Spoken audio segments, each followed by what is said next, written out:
I want to welcome everybody here tonight. This is a really important topic. I've read a lot of emails in the last couple of days. I've read some Facebook pages, and I really want to thank all of you who have reached out to us with any of your concerns, any of your questions. We are bringing back before you tonight, we are restarting the process on MBTA communities. I want to acknowledge our newest planner who is here. Andrew has needed a lot of help lately, and her name is Olivia Knightley. She has been here for a whopping 7 days. Can we show her a little love? It's gonna be a fun night. It's gonna be a good night. I want to acknowledge also Andrew McNichol, who has done a tremendous amount of work and continues to do a tremendous amount of work on this. It's really important to him, and your voices are all welcome and important to this process. We want to hear from each of you as we go through this. Everybody's voice is important. And everything is on the table, and everybody needs to know that. We are bringing forward all the options from our consultant. Andrew's going to take you through it. He has taken me through it. It is detailed. It's going to take us some time. And so we welcome questions. We welcome concerns. I welcome your emails now and in the future. And I think we're going to have a great night tonight. We have 2 more meetings coming up. We aren't making decisions tonight, but we're looking for useful, feedback that we can work with. I'm going to ask our board to call to order, and I'm going to send. Sure, we have a quorum here from CPC, so I'm going to call CPC. Thank you. We're going to hand this over to Andrew. I like to walk around because I sit a lot, but I'll sit down and let Andrew run the show. Thank you. Good up here. So thank you, everybody. Thank you, Jane. I'm going to mimic a lot of her comments. Thank you for being here tonight. Happy to see all the Celtics jerseys in the audience for the game tonight. But I'm going to go ahead and bring the presentation up and we can jump right in.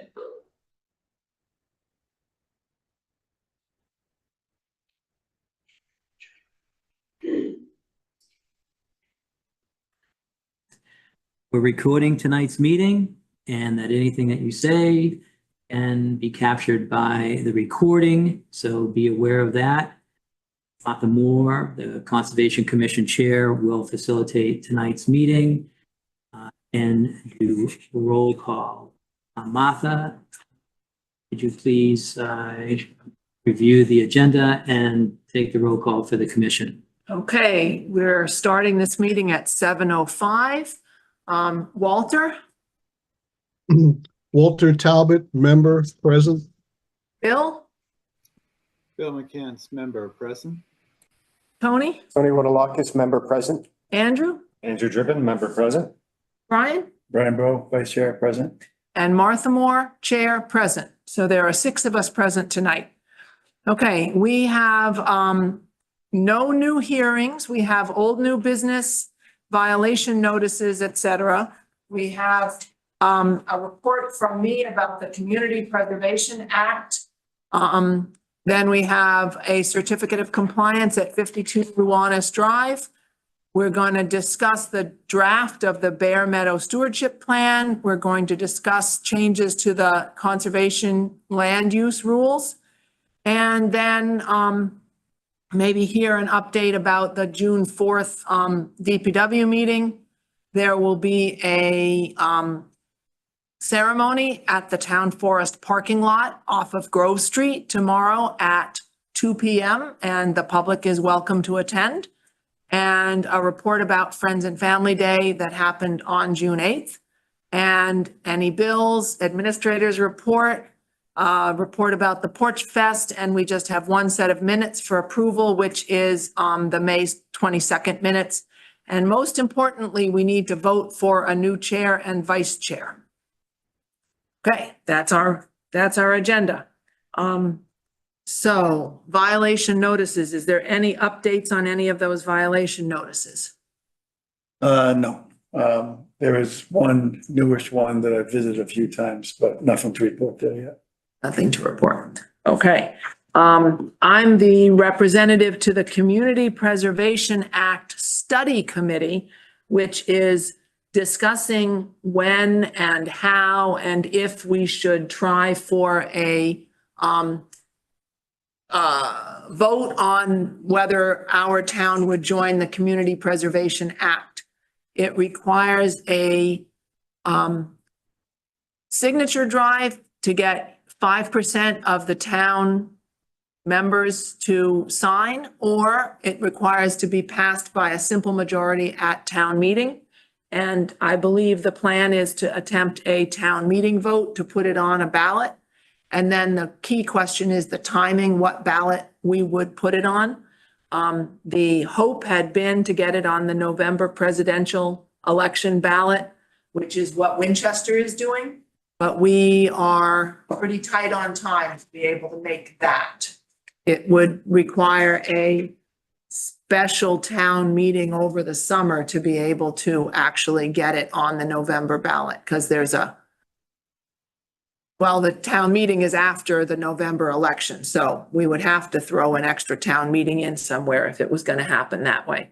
So one question that we will be asking at our future meetings is timing, but another question is we're allowed to vote for either anywhere from 1% to 3% of your tax bill. You would add that onto your tax bill. So if you have a $1,000 tax bill, you add 1% to that.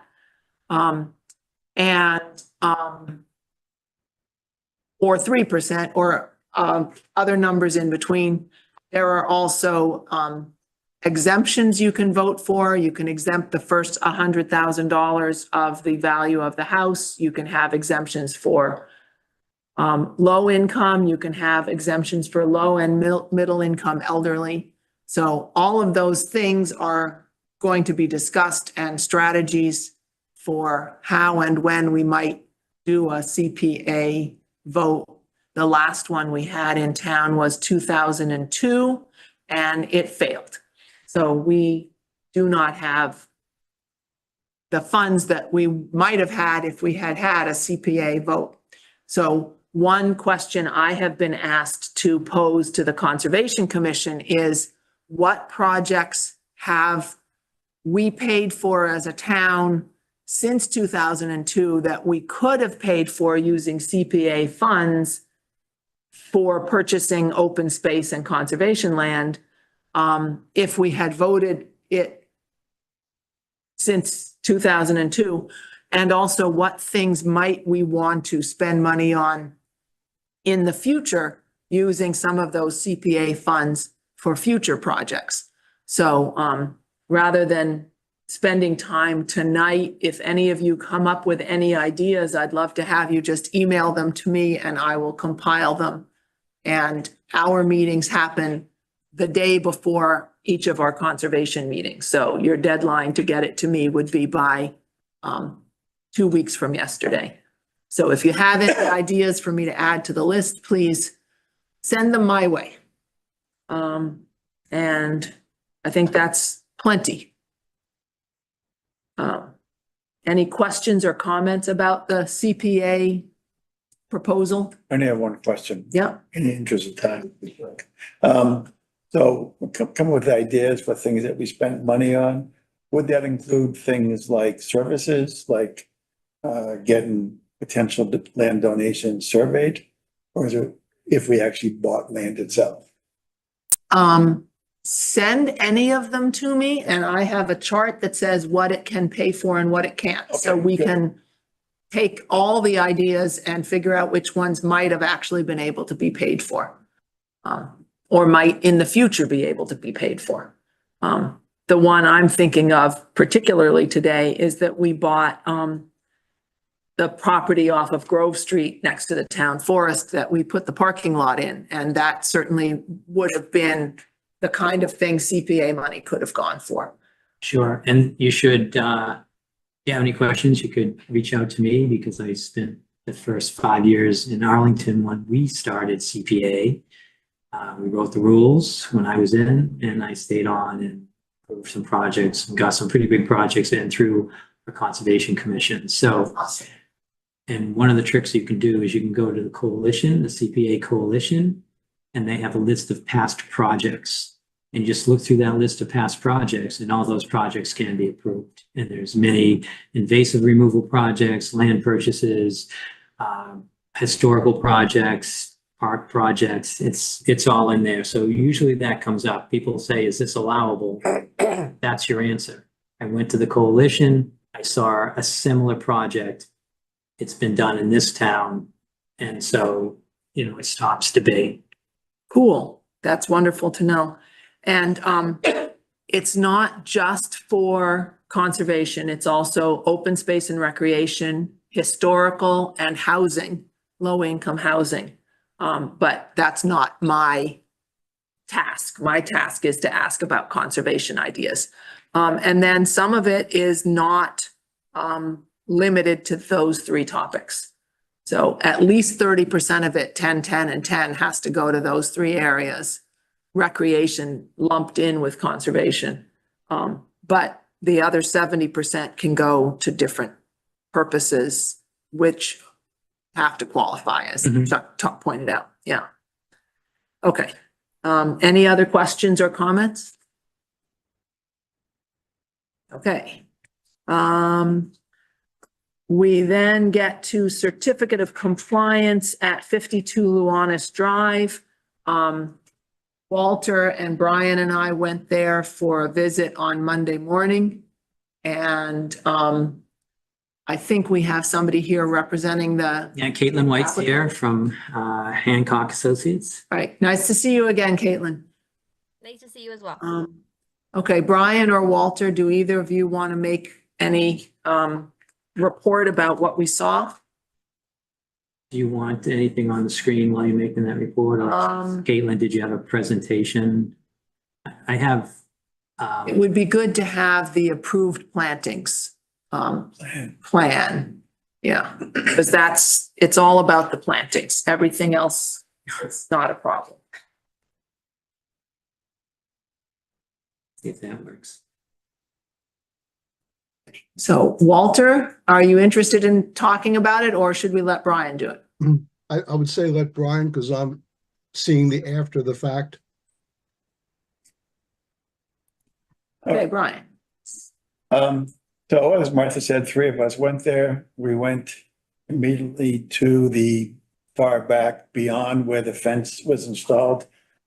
If any of you there on our last visit, there's a grouping of plantings that were done as part of the plan. When we were there last time, we actually suggested they could remove the erosion control because it was pretty stable.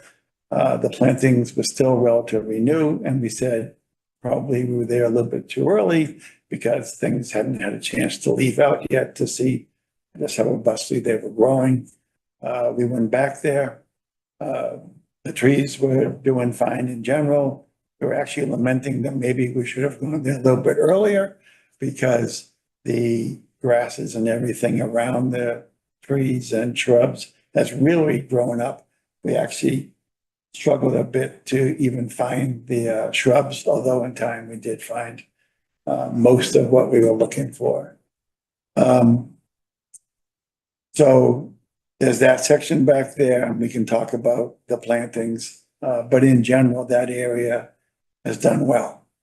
Then we went inside the fence, again, in our last visit, that we noticed that the plantings in there weren't what we remembered from the planting plan. So we were there expressly to look at that this time. And we did, with Caitlin's help, determine that there more of these boxwoods had been planted because the landscaper who was doing the work couldn't find the yews and what have you that were originally approved, and so they went with these boxwoods. So one thing we have to talk about is whether or not we think that's okay, or whether we'd want natives planted, especially if there are a few of the plants that aren't doing as well.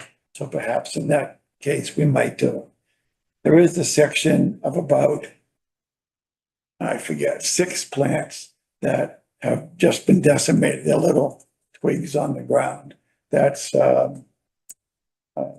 just beyond the pool, closer to the house by like a lattice wall kind of a thing. And those we can discuss whether or not something has to be done about those. We did talk briefly about what we noticed last time about there not being a lot of space under the fence.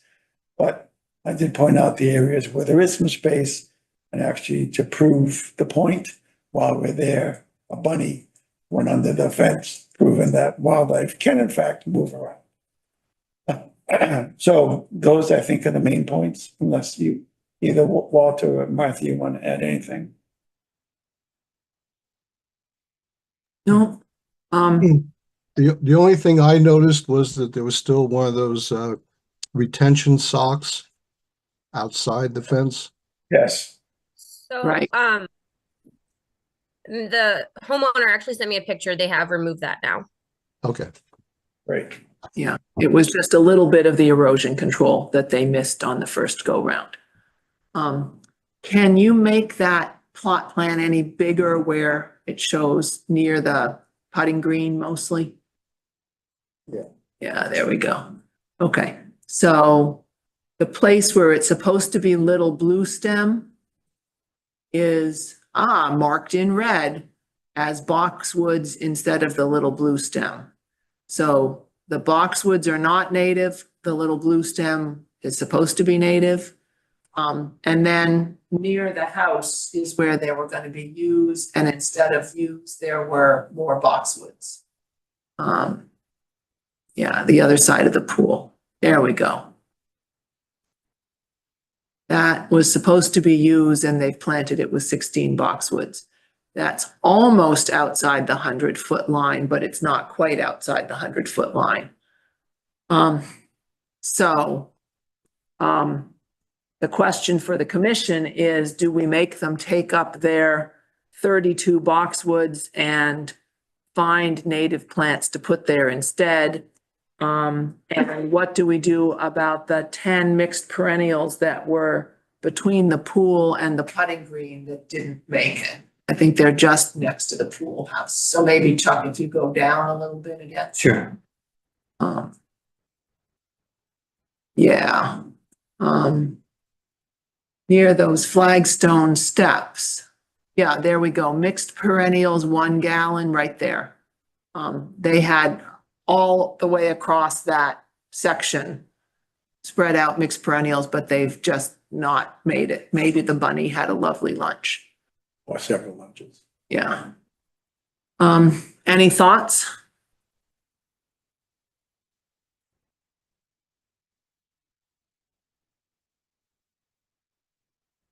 Personally, as long as nobody else is speaking up, I don't think it makes much sense to rip up perfectly good boxwoods, even though it wasn't what was originally intended. The reason for doing it, supply chain, is not the first time we heard that. Without going to double check it, I'm going to accept that. So I'd be more focused on native replacements for the one that gave up the ghost. Tony or Bill, do you guys have any thoughts on that?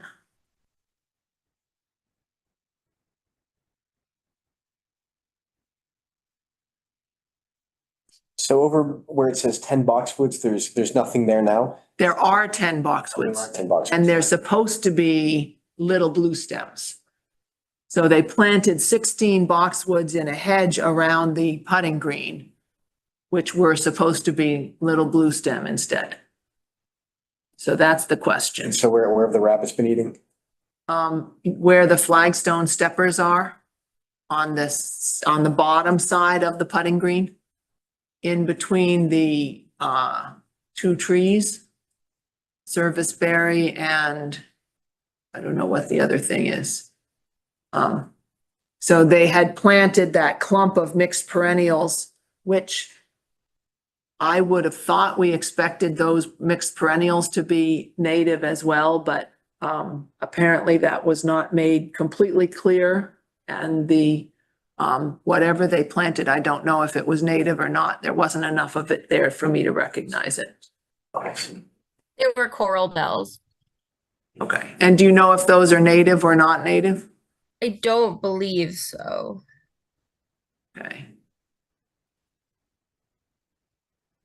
I stopped by this morning just for a quick visit. I saw the same in the back, was looking pretty healthy, almost too many red maples, to be honest. Too close together at least. And then I know there used to be blueberries. For some reason I had in my memory, I didn't take a photo that it was in the zone of the 25-foot to 35-foot zone, which that area was all mowed, so there was definitely no bushes. Or were the blueberries actually within that area, just? They're hiding in among those tall green, like, might be goldenrod or something. Yeah, and actually Caitlin, who'd been out there before us, helped a lot in actually finding it among the tall grass. So we did see what we were hoping to see. So they're still there? They are there. Okay. Yeah, I do have pictures from May when I went to the site and I could see them. If you'd like, I could share so you guys could see from May.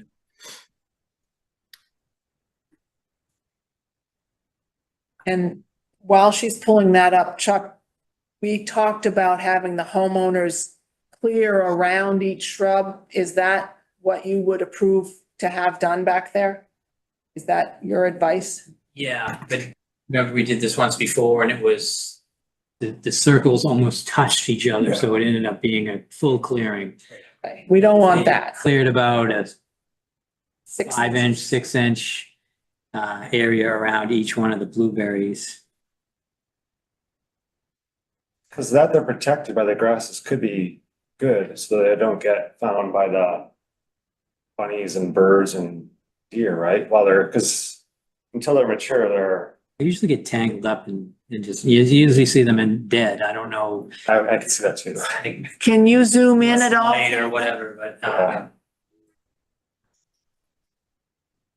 The other thing I wanted to make clear, you talked about seeing mowing. Mhm. Just wanted to be clear, the mowing was not beyond the boundaries. They had adhered to that properly. To where it's what we were expecting it, okay.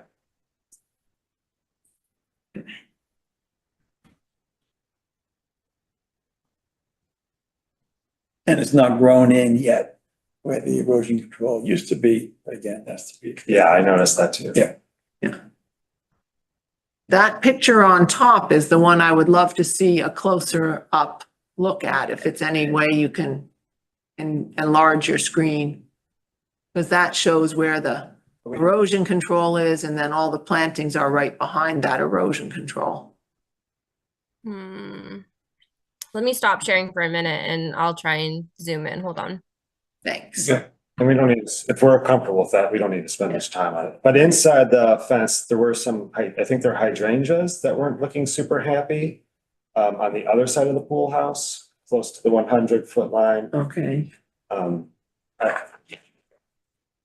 Some of them were totally dead and some of them Up were in just. this area?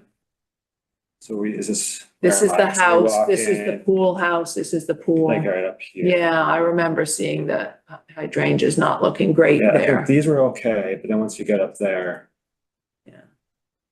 There's only two. Twist and shout hydrangea. So you guys, people online can't see what you're Right. pointing to. Yeah, So when Okay. we pull off the plan, I'll point it out. Plan back up. And pointing to this and that doesn't. And for you, speaking of pointing while we're waiting, weren't those little guys all right there, right by the house? Like right by the fence, The ones that didn't the survive. ones that are like really cut short. Oh.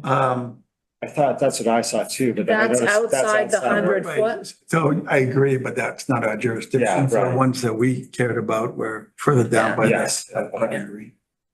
Yeah. He says, talking to a plant. people. Martha, there's your picture. Okay. Yeah. So if you look at that picture, you can see the sticks of the shrubs that are scattered around among the trees. And then the trees are kind of a line of about 8 red maples going across. And then in between those red maples, there are some swamp white oaks, kind of alternating maple oak as you go along. So those are okay. And then we did dig around and find in among the flowers, quite a few blueberry, viburnum, serviceberry, things like that. So I think as long as the shrubs get a little growing room and survive, they'll be fine. And Chuck's right, we're not talking about making a 3-foot circle around the shrub. We're making a 5-inch circle around the shrub, 5-inch diameter. Yeah, but just to be certain that that's clear to the homeowners. Yeah. So, I'm comfortable with that. you're comfortable with that? Okay. So if everybody's comfortable with the plantings on the outside, really the question is, they originally asked to put in boxwood. We asked them not to put in boxwood. They originally asked to put in twist and shout hydrangea, and we asked them to put in native hydrangea. And it seems to still be twist and shout hydrangea. And then there's some small mixed perennials that didn't survive. So as Brian asked, how strongly do we feel that we get rid of the non-native boxwoods and replace them with natives now that they're growing and healthy and doing okay? And we noticed the boxwood when we were all there 2 months ago. Yeah. But we didn't have the approved plan with us to compare it to. So, any opinions? Chuck, do you have an opinion? I don't know, Bill, did you have? I just wanted to second what Brian said. And unless they're creating an additional invasive problem, I'm not comfortable with the idea of pulling out healthy plants. On the other hand, the discussion of ground cover and so forth that simply hasn't made it, doing something about that makes sense. But unless someone is claiming that these are, monster boxwoods that are going to spread like Japanese knotweed or something, I second what Brian said. That's my comment. Arthur? Yeah, I'll go after Walter or commission. I agree with Bill. If the boxwoods are healthy, what the heck, let's keep them. However, anything that's not healthy, replace with a non-invasive. Yeah. And do we have anybody who knows whether boxwoods are invasive or just non-native? Just not native. Just non-native, okay. That's good anyway, okay. Chuck? So since this area is within the 100-foot buffer zone, I would urge the commission to come up with a reason why you're going to accept non-native plants in this area. So it doesn't become precedent. Mhm. And the other thing that I wanted to mention is that I'm concerned that the maple and the white oak are too close together, and that's just going to be a problem. And I'm surprised that this was planted by a landscaper. It just seems, even in this picture, it seems very close, but I did hear you say that. It does. Is there any way that those could be spread out, and why is this different from 1502 Main Street? 1502 Main Street, we had the locations of the trees on the plan, and we were asking the builder to stick to those specific locations that were listed on the plan. If we go back to the plans, did we specify where they should be? No, I mean, So we missed the boat on that one. I don't think so. I think that there's a nurseryman's standard that all landscapers need to follow, and planting these too close would only ensure that they end up dying. So is the commission also going to waive the 3-year, and we need to look at the order of conditions. Caitlin may have it. I didn't think ahead and put it on my thumb drive. We missed the survivability rule on this one. We discussed that last time. Oh, okay. Yeah, It didn't get in there. And so, that's why they are coming for a certificate of compliance now, because they don't have a requirement that it all survives for 3 years. Then I would say you want to be even more careful. Right. So That's my what do we do now? And I would, It's all been planted. yeah, Do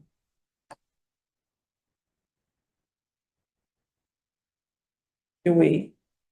I mean, a white oak would be a great Half the tree trees. out in that area, but it should be at least 15 feet or spread out as much as they can. I am assuming that this part of this is the property line over here that I'm, yeah. Right. So they could spread the trees into the 35-foot zone. There's no reason they can't plant more things on the other side of erosion control. They don't have to, but that's one way to spread them out. Caitlin, did you have something? Yes, I'm just concerned where this conversation is going. My client had this plan approved, the restoration area, and they planted it. I'm not sure why we would disturb the site further when the plants have taken root, and I feel like this is a conversation that should have taken place sooner. That's my only point. So are those trees and shrubs marked out on the plan in that location? No, but the quantities and the size of the space was marked out. Yeah, I don't Do you have? agree with your argument. There? Do you have the landscape plan? I have, this landscape plan, but I think I opened that already. I don't know if it goes that far. And site photos. Bill's got his hand up again. Bill? Yeah, so of course, precedent is a tricky thing in the case law related to conservation commissions. It's been used both ways by commissions, and of course we'll sometimes say, gee, I don't see that in the record, but let's just say it matters here. That's fine. So a question for the conservation administrator is, are you aware of a similar project in Reading where we have, because of this, required the removal of this many plants? I ask this question because, of course, sometimes, and there's a case on this recently, a person has built a house illegally and they have to tear the whole thing down. It's happened on Nantucket, it's happened in Marblehead, and so on and so forth. It shocks the person who does it, but in fact, as a matter of law, it's perfectly acceptable. And so that's why, first of all, Chuck, I see your point, and I'm making an analogy to, zoning and so forth, but I would like to know if you can recall another project where this much has been misplanted and the Conservation Commission said, yeah, you just didn't follow the order of conditions. Yeah, and I can think of two, but I'd have to look up the address of the one behind Calico's. Yeah, not the address, but just if you could give us a sense of what happened there, that I would find that helpful at least. 1502 Main Street had a restoration area, and they planted the trees very tight together. They were pretty large, 2.5-inch caliper, trees that we asked that they spread them out, and we asked that they try to achieve 15 to 20 feet between each one of those trees. Yeah. And the other place I remember is just south of Nelson Ave on Main Street. The builder put all the plantings in the first 10 feet of the zone of natural vegetation rather than spreading them out to fill the zone of natural vegetation. And we required them to put some more plantings in to get up to the 25-foot line. So those were two places where people made mistakes, and we required some correction of those mistakes. Yeah, no, I find those examples helpful. Thank you. Yes. what concerns me a little bit is that the Conservation Commission discussed the species of plants, boxwood came up specifically. We issued an order of conditions stating, I believe, what species we were allowing. If there is a supply chain issue, our list of species is publicly available. Typically, in my experience, if there's an issue in meeting one of the conditions, the Conservation Commission is usually notified and some type of an agreement is made. In this case, rather coincidentally, the only species that were available were the ones that were the preferential plantings. Right. I'm just surprised that when the builder realized they couldn't meet that particular condition, there wasn't a conversation that was started. Right. Yep. And we did have the conversation when we went on our first site visit 2 months ago and said, seems like there's a lot more boxwoods and we weren't expecting boxwoods, but we didn't have the final approved plan in front of us. So we were only able to question the boxwoods, not compare it to the approved plan. So they've been growing there for 2 months longer than necessary. I also agree that I'm not saying remove the boxwoods. If we had a choice, I would say leave the boxwoods, find a reason why we can allow it. So, because this person planted so many native plants and they're willing to, I'm going to say, spread out the existing area, that's the mitigation area. The boxwoods could stay for those reasons, or for the amount of mitigation that was provided in this project, the boxwoods could stay. But I am concerned about the trees because if they take root and grow, it's going to be a tangled mess in there.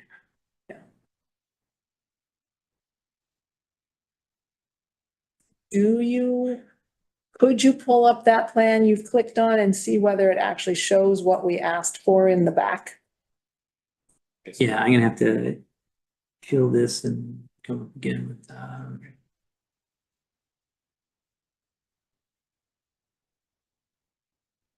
And I'm just chiming in what Tony said. I'm basing off my memory, but I recall that conversation distinctly about they had proposed the boxwood and then it was discussed that that was not what we preferred. And I think they had to come back another meeting just to make that change. Yes, they did. And I had marked all these non-native plants on their original plant list and said, why are there so many non-native plants like Coosa dogwoods and Japanese maples inside the 100-foot zone? And so their landscaper had just not realized they needed to do natives at all. The actual contractor, yeah. Yeah, when they made the original planting plan. It's a homeowner. Well, they knew after we talked to them. Is the plan? Okay, so how far back does the plan go? go back far enough. Okay, so that's the problem, is there's no. Okay, yeah. So And, presumably, and what's that plant list over on the far upper right? Is that inside or outside? Does that include the oaks and the shrubs and all that kind of stuff? Nope. Autumn blaze. 2 autumn blaze maples. Was that what was installed or planted?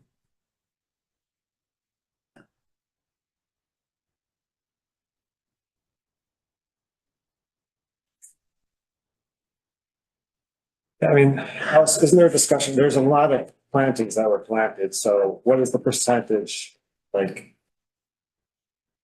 That is all, right? We're talking like 10% isn't what we expected, or is it more like? Well, we were 40%. supposed to get 23 U's and we didn't get any. And we were supposed to get 22 little blue stems and we didn't get any. We got 32 boxwoods instead. Most of the other things seem to be what we asked for. the river birches were there, for example. And there were, hydrangeas and stuff. I don't know whether twist and shout hydrangea is a variety of a native hydrangea or it's a completely non-native hydrangea. I'm not familiar with it, but.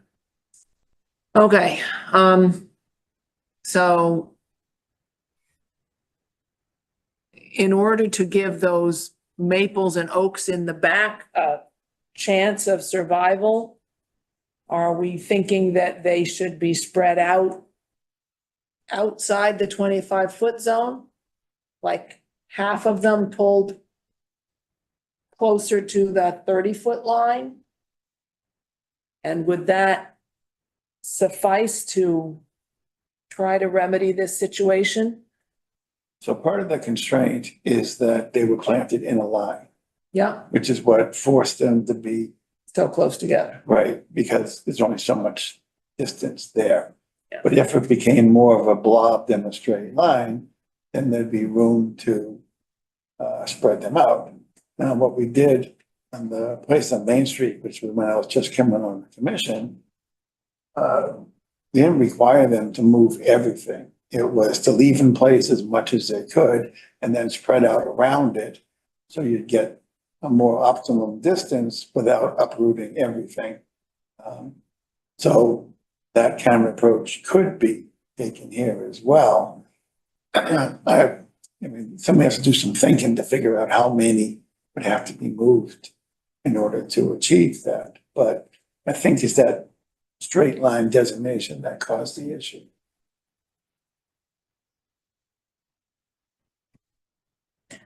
So if we pulled every other or every third tree out to the erosion control line at the 25-foot and dug their root ball in at the erosion control line, that would give us a little staggering and give the trees a little more chance of survival.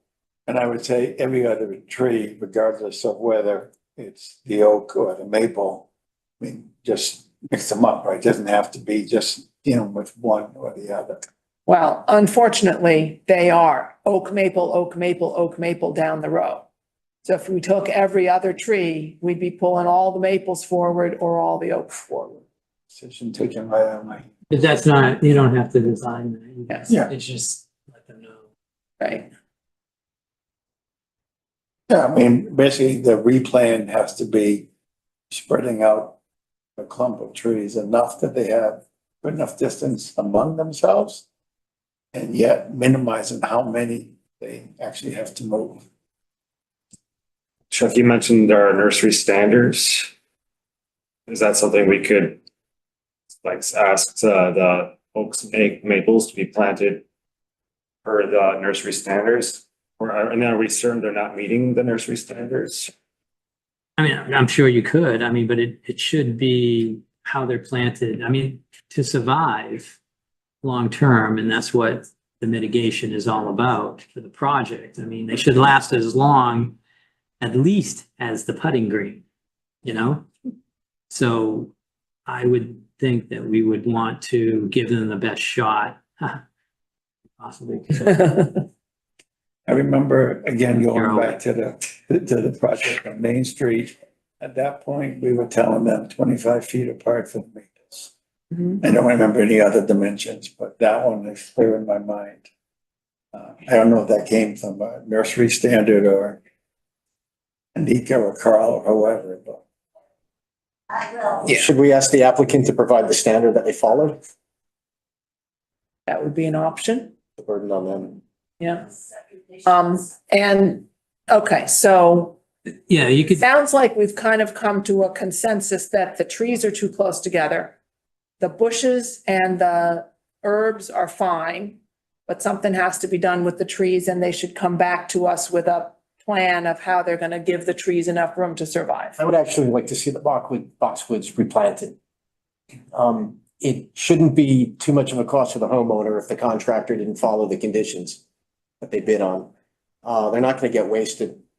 The landscaper can dig them up, burlap them and use them on another site.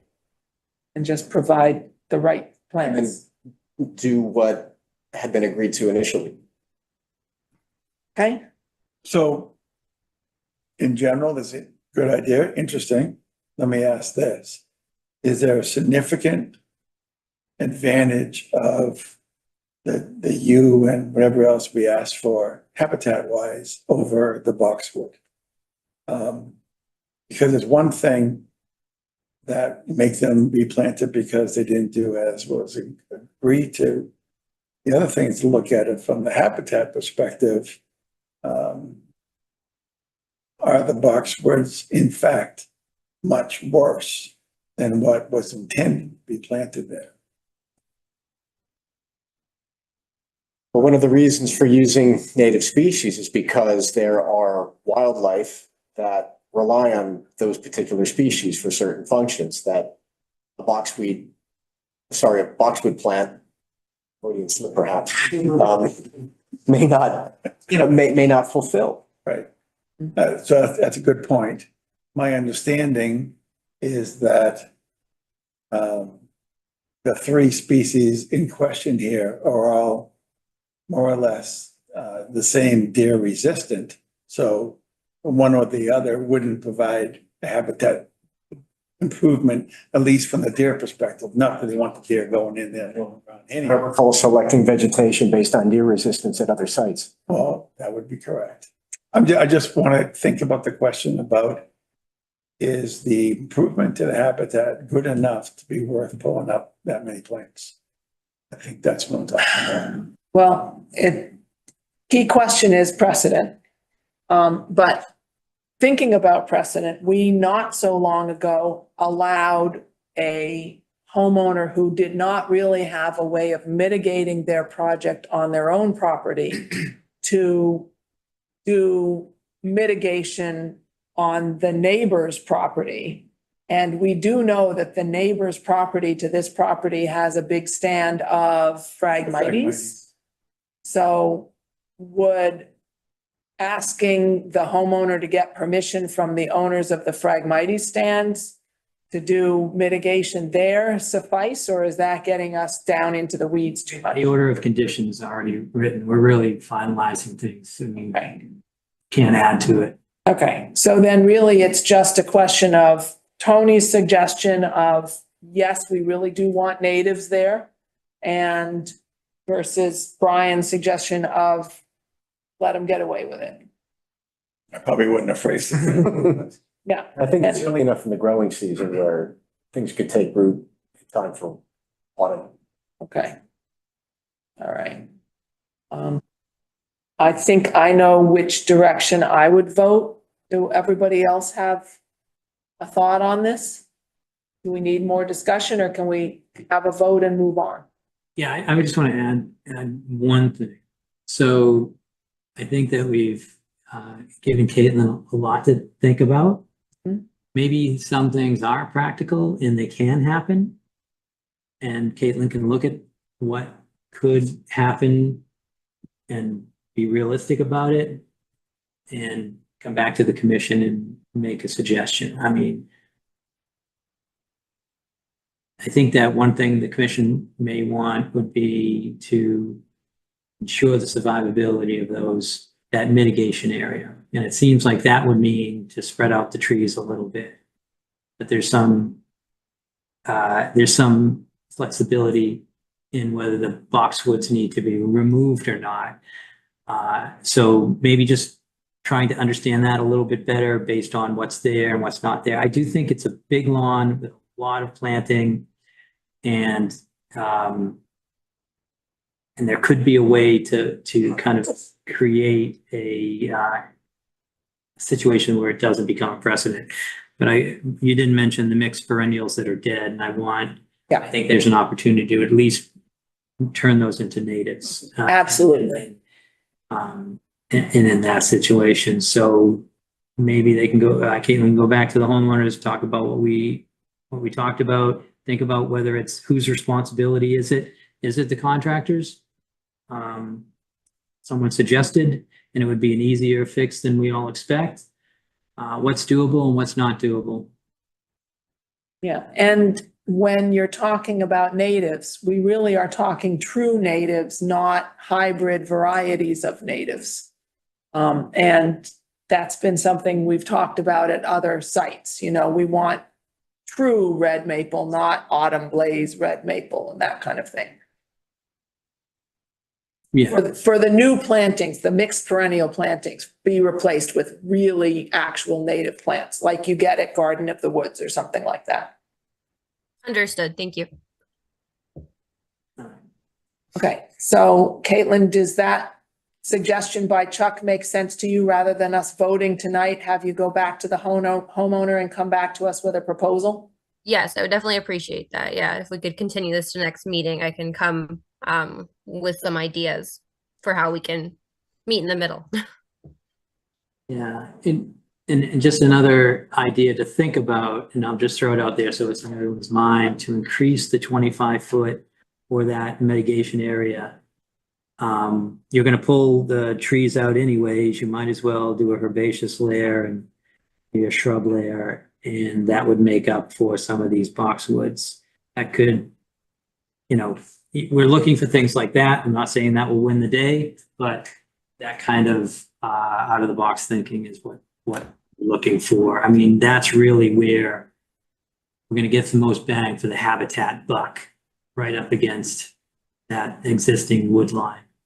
So Chuck, you're saying when they move some trees to be less crowded, they could move them into the zone between 35 and 25?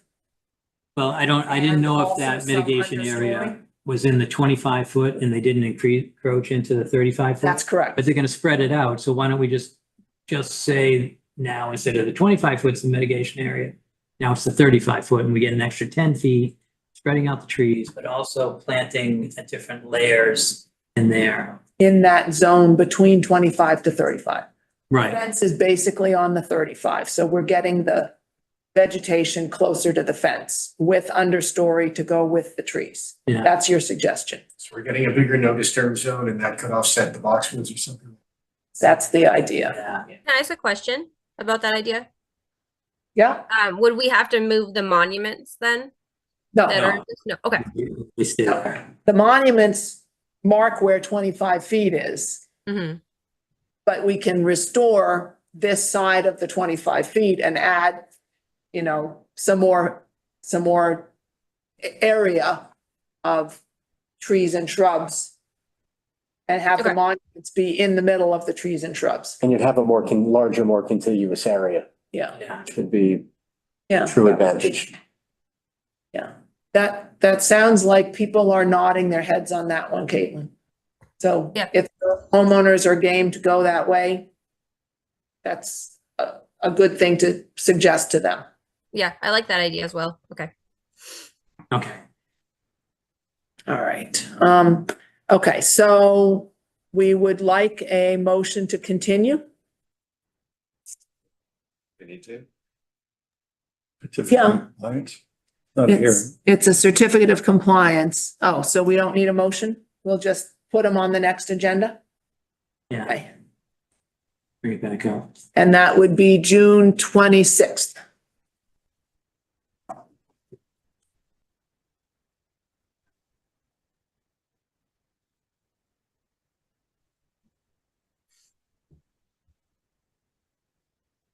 And, all right, so are we all set on 52 Luanis? Are you all set, Caitlin? I'm all set. Thank you, guys. Have a good night. All right, thanks. Okay, thank you. I know.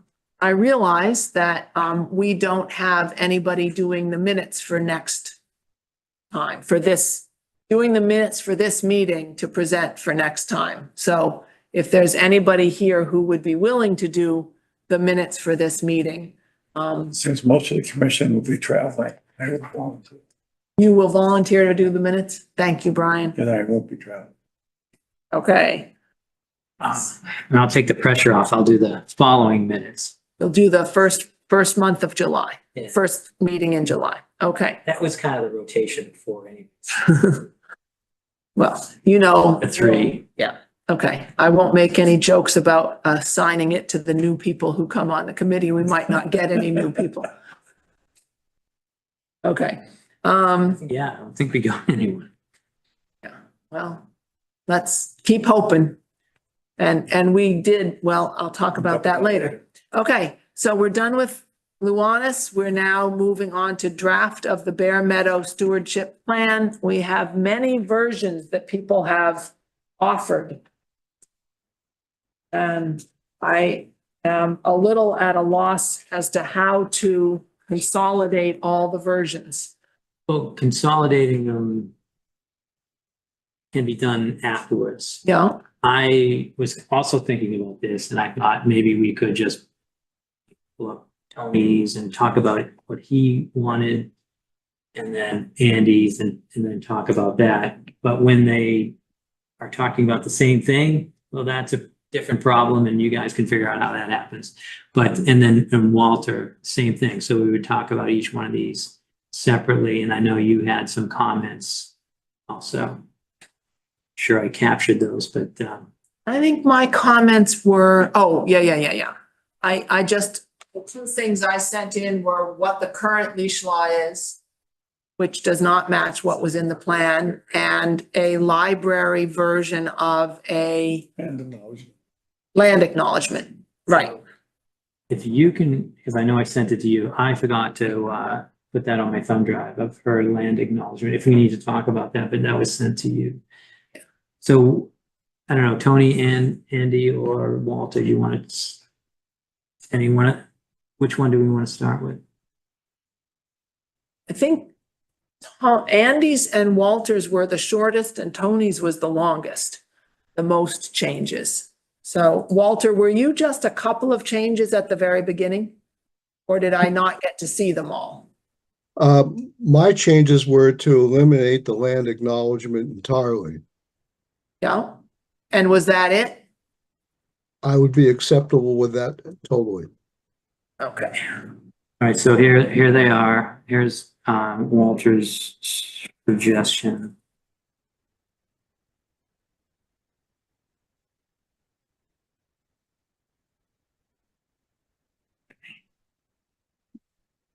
Small. No, sure. As an aside, I understand land acknowledgement has become a rallying point within Reading for many different committees. So I don't know if I'm going to be politically castricized by this, but I think it's totally inappropriate to what we're trying to accomplish. Walter, did you see the land acknowledgement that the library does? Yeah, I saw that too. I disagree with it. I can elaborate why I disagree, but I'm saying I disagree totally with it. Okay. Other thoughts? For me, Well, if you're done, then I was going to ask other people, but if you have more things to say, sure. a quickie is the definition of stewardship means careful and responsible management of something. And this is going to come across, and I certainly do not present it as being racist. Native Americans did what European settlers were accused of. They were nomads. They would basically stay at a place, plant things. Once the soil got bad, they moved on. They would hunt. Once the game was depleted, they would move on to the next place. Now, granted, they wouldn't come back for a while, so the things would replenish. So they continued on with a very homogeneous situation. But that there were only thousands of people where European settlers were eventually millions of people, and hence the problem. Yep. Okay. All right. Other people on the committee, do you want to have a land acknowledgement? Do you care which one? Those are the key questions, and knowing that we don't want to stay here till midnight, we need to address them quick. When we get to my specific ones, I made some changes to the one that was in the report, and then I sent it, and then I saw the libraries. I'm like, oh, that's good. I appreciate it. I don't take offense to it. I think it's kind of an empty gesture. But I did think the libraries was nicely written. It didn't seem too contested, and I don't know if we could just borrow it. I'd be more in favor of borrowing the libraries rather than taking it out. If I may rebuttal, if we're going to do a land acknowledgement, we also have mentioned that there were shoe factories associated with the property. Were there slaves working there, white slaves or black slaves? Were there underage children working there? Where do we draw the line? Women did not own the factories. Women could not vote. Where do we draw the line? I think the line should be drawn with no land acknowledgement. Bill, Brian, Tony, or Bill, thoughts?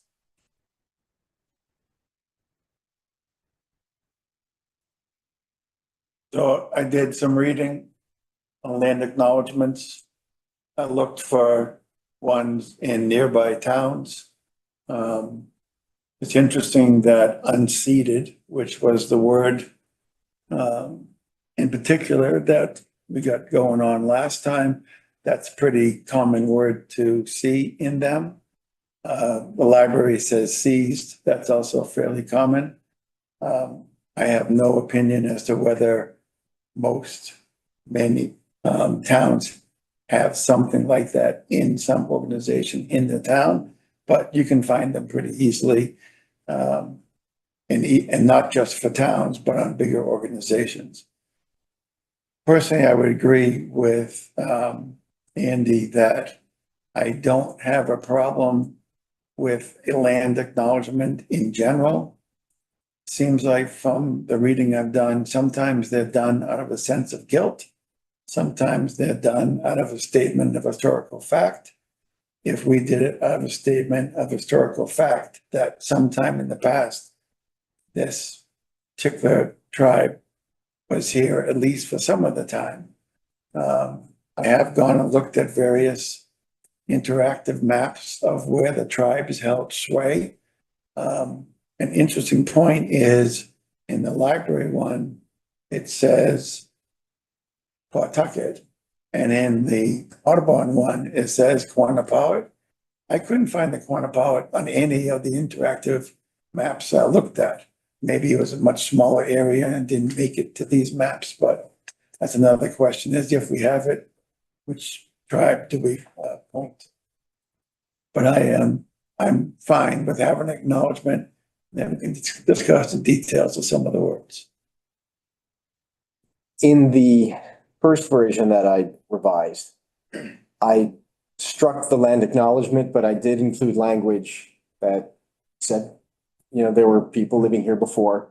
Apparently, it's not very clear who they were. You see Pawtucket, you see Quinnipiac. No, actually, the Audubon says Quannapowitt. Audubon says Quannapowitt. To me, that's another reason to leave out the land acknowledgement if it's that clear, if it's that unclear.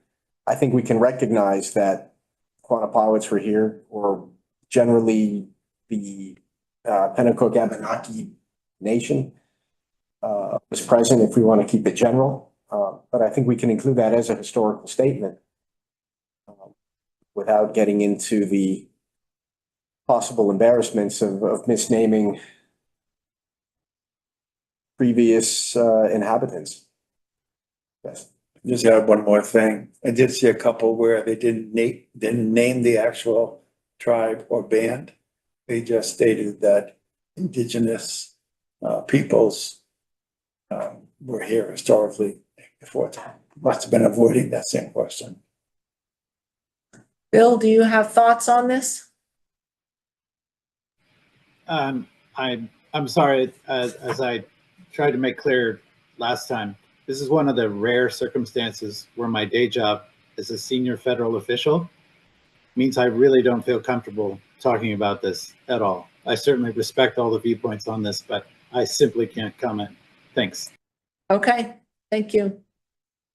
All right, so everyone's had a chance to comment. Do we have a motion one way or another? And Chuck, you haven't commented. I would only say that seems like no acknowledgement, but reference what the library has done maybe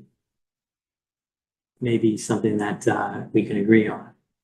So I don't know how that would be done, or at least use the library's acknowledgement so we don't have two different ones in the town.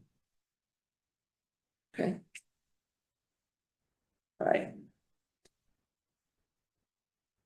I'll make a motion to keep the land acknowledgement and use the libraries as ours for the fair amount of report. Do we have a second? I'll second that. Okay. Can we go for a vote? Walter Talbot votes against. Tony Whitlock is against. Andrew Gibbon in favor. Brian Bowen in favor.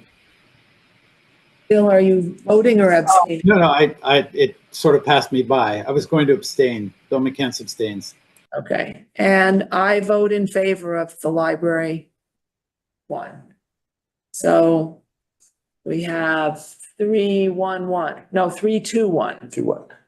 3-2-1. And does that mean it didn't pass because we don't have 4? Yeah. Okay. You just go back to it and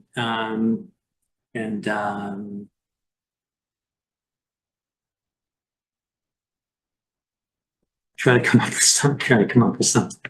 Yeah, let's keep going. Okay.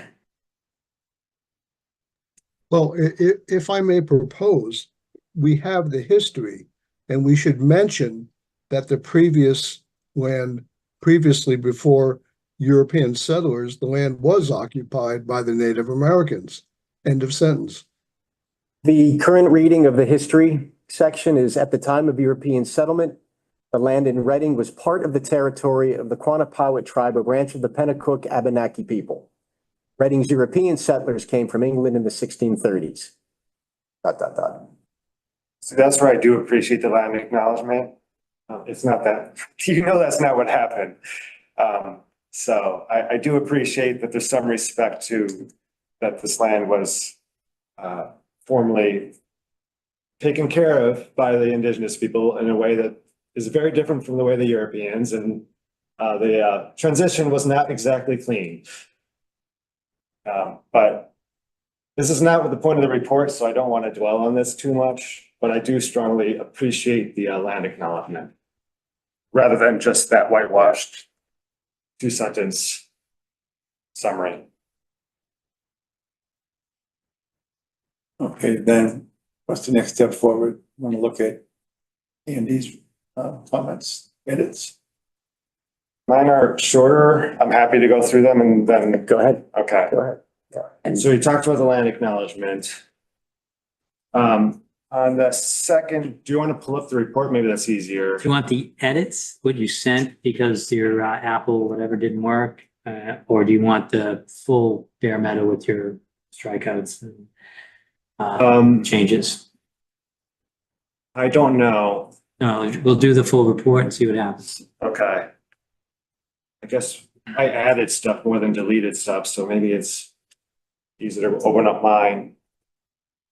But you're saying you can't really see, right? It wasn't clear what my edits were that was sent out.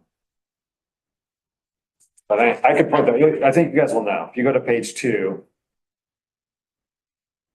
on so you're opening up the actual the draft one? Yeah, so you want me to go to page 2? Yes. I looked at this in a couple of weeks. So the first paragraph. Is this in your summary? It's under the property description. And this is mine, okay. Do we see the property description? Oh, here it is right here. So hold on a second. We're still describing Mass Audubon there. There we go. Yeah, the short version is that. But I guess it'd be helpful to see in the context. So how about you just keep this up for a minute? I'll walk through all of them and maybe we could find them while we're talking through Tony's. So, and there's the property description. which is a summary of the site, and I added a sentence that says the trail network at Bear Meadow. I took this from the open space plan, is the most popular conservation in the area for hikers and dog walkers. The plan actually says it's the second most popular after town forest, but that's not conservation, so that makes Bear Meadow the most popular conservation area. When we get to page 15 and our land stewardship recommendations, I suggest either we remove the word unusually, and I think this is something that Tony addresses as well, so we could talk about when he gets to his. Or because we say an unusually high diversity of plants and animals, unusually high compared to what? So nice to back it up, which Tony might be, was able to do. And if we can't, I'm happy with just removing unusually and just saying a high diversity of plants and animals. Same page, we have our goals and then objectives. I suggested changing it to saying the primary stewardship goal for Bear Meadow is to protect and enhance the habitat values and biodiversity of the sites and to enhance the trail walking experience. So I think that's what we've been discussing. And along with that, we add a bullet point to support that says maintain and improve the trail network, because that's not one of the objectives at the moment. Then we get to our fun dog stuff.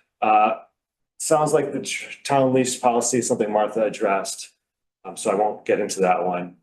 And then I did more edits here, which hopefully you guys had a chance to read.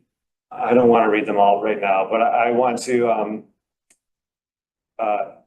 add some of this text to our dogs policy section recommendations in the report, where I've referenced the National Parks Spark program, which stands for Bag Their Pets Waste, Always Leash Your Pet, Respect Wildlife, and Know Where You Go.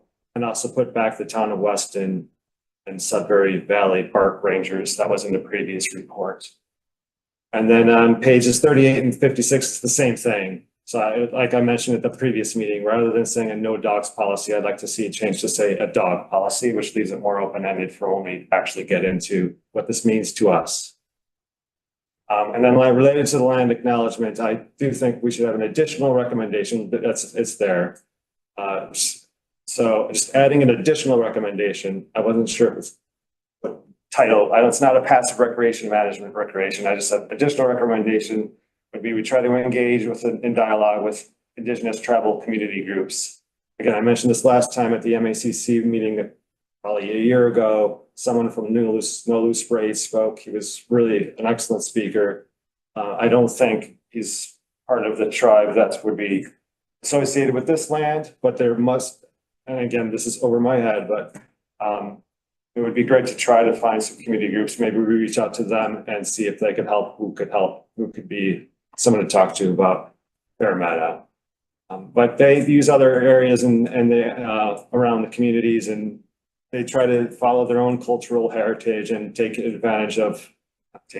but to try to promote their own heritage and keep the traditions going as best they can. And I think that would be a great thing to try to do here in Bear Meadow. So those are my comments, and I'll pass it on to whoever's next, which I think is Tony.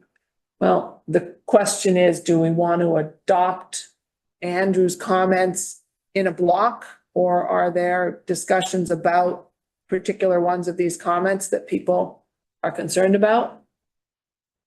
Because I think we voted on Walters. We don't know where that vote left us, but can we vote on Andy's? I think some of them are addressed by Tony too, though. So even if it did in the most way I hope it would happen, we all agree with all of them, then some of them might get adopted by Tony too, and then it could confuse things. Okay. Good to have goals. Well, item number one, we've already talked about. I like your language about one of the problems I still had with this version is right off the bat, it was a no dog policy. I think we couch it as a dogs policy. We need to set a dogs policy. Then that sets the table for discussing what that actual policy is. If this comes right out and says we need a no dogs policy, then what's the point of our subsequent conversation? So I liked how you softened that and how you presented it. So I think that's something we could certainly change. you had also asked for a section be added that talked about current use. I didn't do that. Instead, I just added, one sentence, that's the trail network at Bear Meadow is being the most Okay, popular conservation. that's sufficient, isn't it? I mean, that's ultimately what Bear Meadow is currently used for by most people. Yeah, I saw you added that current use with nothing in it and, Yeah, I didn't know if you had something. I that didn't you have were- anything. I just you were wanted to working on. get that in there. So So that, could- that was enough to address my current use. It's not like, it's not ideal, but it's something. Yeah, on page 15, I think we can cut out unusually. I have the same problem with it. I didn't make an edit to it, but no, you're absolutely right. Goals and objectives. I think that's something that, I mean, I made some suggestions, but I think that's really the heart and soul of this document that this commission needs to agree on is what are the goals and objectives of the, This plan. and for the parcel. Yeah, I'm happy to look at that. I think mine's just a little more simplified than what was in the report. So when I went through it, I did two things. One was an editorial review, making sure small things were taken care of, like species names were provided, that they were correct, that they were italicized, like really. Is it okay, Martha, if I continue? Or Yeah. I don't want to. No, go ahead. And then when you have a chance to speak, then we'll call on Walter. Okay, and then making some changes to the second half of the document, more about like the recommendations. One thing I did add that I thought was important was a discussion of edge communities, which I thought was absent, which I think is what really makes this parcel unique, is that we have woodlands, we have grasslands, we have wetlands, and they all form these edges together, and these edge communities are unique, I think, among other properties where it's just simply a large cedar swamp or a large wetland or mostly forest. So I wanted to make sure that we highlighted that particular characteristic of this property. And then I added a short summary at the end of the natural assessment inventory. And where I said that Bear Meadow is Reading's premier terrestrial conservation area due to the diversity of natural plant communities, including cultural grasslands, and then re-emphasizing that the edges that form also attract a lot of sensitive species. A lot of songbirds, and especially those that are in decline, tend to utilize those, I hate that word, tend to use those little micro habitats. And so I wanted to call that out. And then I concluded with a statement that for those reasons, Bear Meadow is unique among Reading open spaces and should be afforded a high standard of protection. So I would put that out for discussion. I want to make sure that there's agreement on that, because that really sets the stage for. One of the things we had talked about was that coming away from that first part of the section, there wasn't a sense that this particular property was very special. And I tried to clarify that a little bit. Can we let Walter? Absolutely. All right, Walter. If we could rewind for a second, I agree with Andrew that we should not have a no dog policy. It should be a dog policy. But for this specific area, we will not allow dogs. But however, it should still be worded as a dog policy. And Tony, I really appreciate the fact that you've kind of, looked at the different species that we really do have in the property. Thank you. Okay. So just a survey in understanding we haven't solved land acknowledgement. Are the rest of the things that Andrew proposed acceptable to the majority of the people in the committee? Do we have to do each piece separately, or can we just go around and say yes or no to the bulk of Andrew's suggestions? The only one I have a question on really is the inclusion of the park rangers. And I think leaving it in is fine as long as there's understanding that that recommendation may or may not be acted on depending on the outcome of the decision we haven't made yet. So leave it in there because it's one of their recommendations, and then we're not gonna act on every recommendation anyway, so that may or may not be one that we act. Okay, So other than that, I think the changes made a lot of sense. okay, Tony? I would agree with Brian. Okay. Is that what you were asking me? Yeah. Okay. All right, Walter?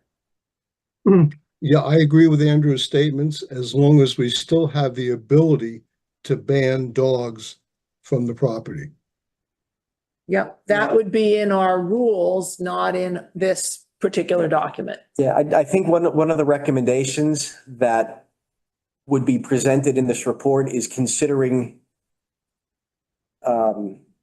prohibiting dogs. That would be a recommendation of the report, and then what we do next is acting on that recommendation. Okay. All right, Bill? You have a vote or are you abstaining? Yeah, no, I'm trying to figure this out. So we've got this edited closing paragraph. Bear Meadow is the town's most used conservation area by hikers and dog walkers. Then it talks about what an updated dog policy could do, limit the number of dogs, clearly state they stay on leash at all times, etc., etc. So I read this and I think, well, this is going in a particular direction. And that direction is there will be dogs subject to certain conditions. What I hear you saying, though, is it's still possible, notwithstanding this well-drafted language here, edited language here, that we could still vote if the majority goes that way to say there won't be dogs in Bear Meadow. I just want to make sure I have this right because this text to me seems to be going in one direction, but we still have an option to go in another. And that's where I am. Thanks. Yeah, so I was going to jump on what Bill said, but I like what Andy wrote, but understanding where I thought the commission was going, I would say that we don't approve page 35 edits. And I was just trying to read some other ones, but I knew I didn't want this number 35. Okay, so it sounds like everything but page 35 is fine with everybody? It seems like 34 is just a question, so Yeah. probably eliminating that too. Rather than eliminating, I mean, I would be open to an updated dog, because this is could. So it leaves it open. So I'd be open to say updated dog policy could limit the number of dogs per walker, comma, consider banning dogs altogether, comma, and clearly state the dog, adding a little statement that leaves that, because you're not wrong. I wrote that in a way that's towards allowing dogs. But I'd rather than eliminating all of it, I'd rather just include a little something in there that says that's also on the table is, not allowing dogs Bear Meadow. Okay, so if you'd be comfortable with adding or ban dogs altogether, I'd rather see that than eliminating it, yeah. okay. Would people be comfortable with that? Where does it? It would fit That second, in, to maintain the safety, or I mean, how I'd have to wordsmith it a bit, but it would be that second sentence, to maintain the safety and hikers and wildlife alike. An updated dog policy could, and I stated, limit the number of dogs per walker, I would say comma, comma, clearly state. the dogs stay on leash at all times, comma, or consider banning dogs altogether. Period. Yeah. That works for me. Okay. But does the rest of the paragraph contradict any of, now that we're considering banning? Well, know where you can go. Where you can go may be all the other conservation properties in town and not this one. So the K of the Bark Rangers might well be not going to Bear Meadow. So I don't think that's completely impossible to have that listed here, and then we specify that where you can go is not here. So I think that could stay in there. So maybe that should be spelled out because, again, as Andy wrote it, it was all about how these items can be added to allow dogs in this conservation area. I wasn't worried about the wordsmithing so much because I am viewing this as not a recipe, do this, do this, do that. These are things to consider. Part of the consideration is whether there's dogs with limitations or no dogs.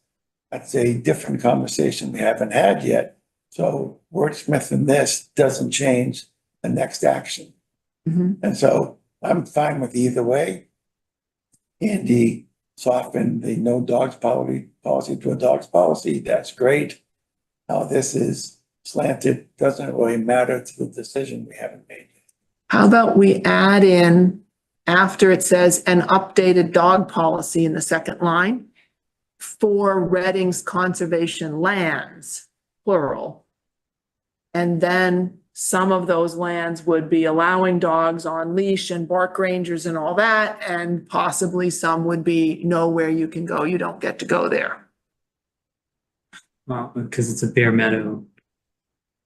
Isn't it supposed to just be about Bear Meadow? Well, if we go back to page 34 about the town leash policy, the town leash policy is about the entire town, and it's about conservation lands and town forest. So, not everything has to be limited only to Bear Meadow. In order to get through this in some semblance of getting done here before 10 o'clock. Yeah, I'm just thinking that a lot of people will key in on this. Park Rangers, have you tried that? In what order? This is about Bear Meadow. I would still suggest with the changes that we discussed, where it says in addition, just eliminating everything else after in addition, all the way down to scoop the poop goes away. Okay. This may fit better later in the report in the dog section under the management discussions, somewhere in the 50s, 50-ish. So can we vote on everything but page 35? And we'll hold off on page 35. And page 34, we will insert in the actual town leash law, which I did find on the town's website. Is that for now? You're okay with that? Okay. Are you okay with that, Brian? Yeah, why do we have this leash law in there? Hello. Because Walt's what's his got name put his the hand leash up. law in? Walt. Yeah, since we're talking specifically about Bear Meadow, I make a motion to eliminate the discussion of page 34, page 35, page 38, and page 56, and start from scratch.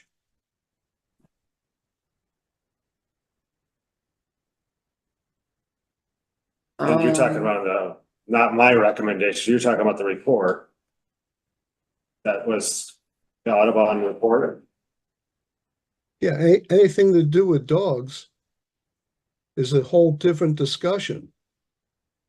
There's two different discussions. One is how do we feel about conservation land in general?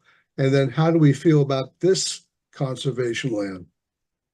I think the discussion is this conservation land and it should be handled differently. Personal opinion. I make a motion to eliminate them.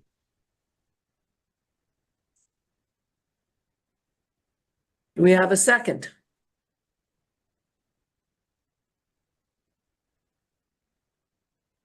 Hearing none.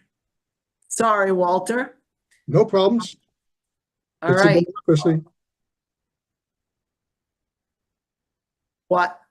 Do we have a different motion? let's deal with Andrew's things and then move on, because we haven't got a lot of time tonight. Maybe I'll put my own motion for my own edits. Sure?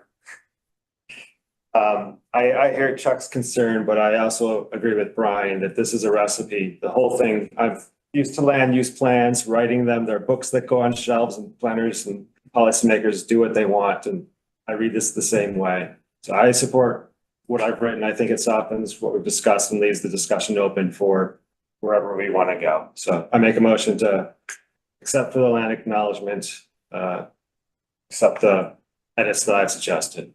In their entirety. I will include, and you know, what we discussed about, and potentially that second sentence, adding a dog policy couldn't also mean no dogs altogether, because it doesn't say that right now. I'm happy to include. Okay. So Andrew has proposed we adopt all of these changes, but add the possible no dogs at all In that page in 35, page 35. as we discussed in this meeting tonight. Is there a second for that? Can you clarify what all changes are? Which changes? The whole page that you're looking at. I have Yes, the- but I heard land acknowledgement again. We've already had a 3-2-1 vote on that. And, you know, Except for the land acknowledgement. Yeah. He said, except for the land acknowledgement. I see. Thank you. Yeah, Thank you. accept, not accept. Oh, yeah, sorry. Other than the land acknowledgement, are you happy with everything else here and have an addition put in to have an option of no dogs allowed in the middle of that page 35 policy? Is there anyone who's willing to second that motion by Andrew?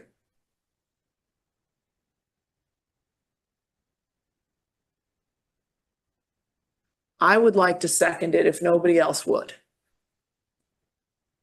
Okay, Can I make a friendly amendment? sure.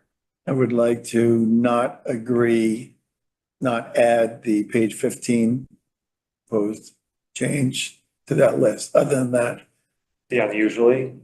no, well, that's the other 15. Primary sorry. stewardship goal? Right, primary stewardship goal.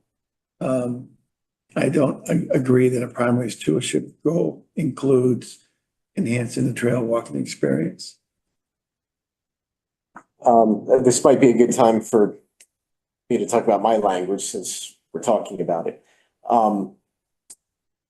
My suggestion was that it reads the primary stewardship goal for Bear Meadow is to protect, and I added the word restore and enhance the habitat values and biodiversity of the site, while only secondarily accommodating passive recreation activities with an emphasis on those activities which have minimal adverse effect on the primary goal, discouraging activities that are less likely to support the primary goal.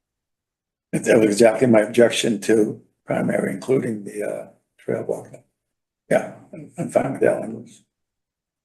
I find that language, like you're working with the existing language, so I'm not gonna say that's all your Well, fault. it's It's restrictive. It's so It's restrictive. funky.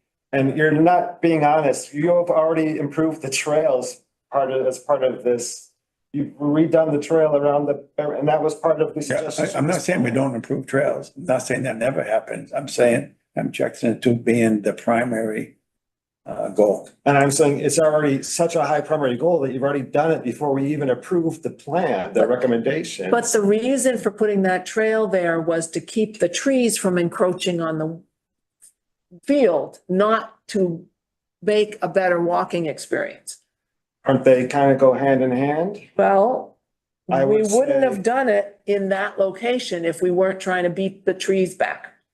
Or to keep them from approaching further. That's Yeah. the nature of trails, is you're working with, The woodcocks. yeah, I mean, it's a better trail. I still think it's a better trail walking experience because it's better for the birds and it's better for the people. Well, in essence, the only real difference is in your version, it has the trail walking as primary. In his cut, it has it as a stated but secondary goal. But isn't that one of the primary goals is to make a better trail walking experience, even if it's to ban dogs? So it's a better trail walking experience. No, I don't think so. I think a better trail walking experience may come out of it. But the goal is biodiversity, protection of the habitat, of the wildlife in the habitat. And if that means moving trails out of there, so be it, that protects the habitat. Well, that goes back to, I don't want to dwell on this, but I think it is our Conservation Commission is to be of interest of making sure these have passive recreation for the people of the town. So I think it should be our primary goal to think about the trail walking experience. Okay, we've been discussing this too long. There's a Yes.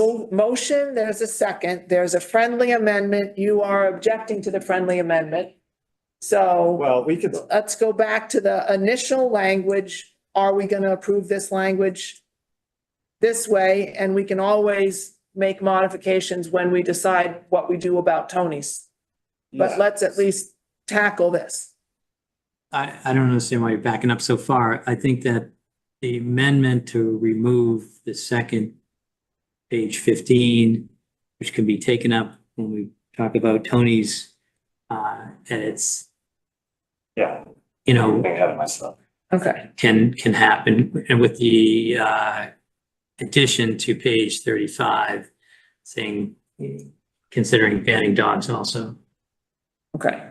So And then that was a friendly amendment offered by Brian. Andrew, would you accept that friendly amendment? Because we're going to come to it again later. As long as we continue this discussion later, I'm happy to, yes, accept that amendment. Okay. All right. So the language that's up there, understanding that we're not talking about the land acknowledgement, and we will talk about page 15 later. And there's an extra line that we're going to add in of possibly banning dogs altogether down on page 35. That is our current motion. Second, friendly amendment was accepted. I also agree to that amendment. Let's vote on that one. Walter Talbot's in favor. Bill McCants votes no.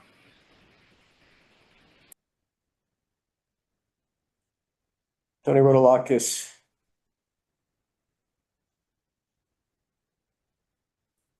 Abstains.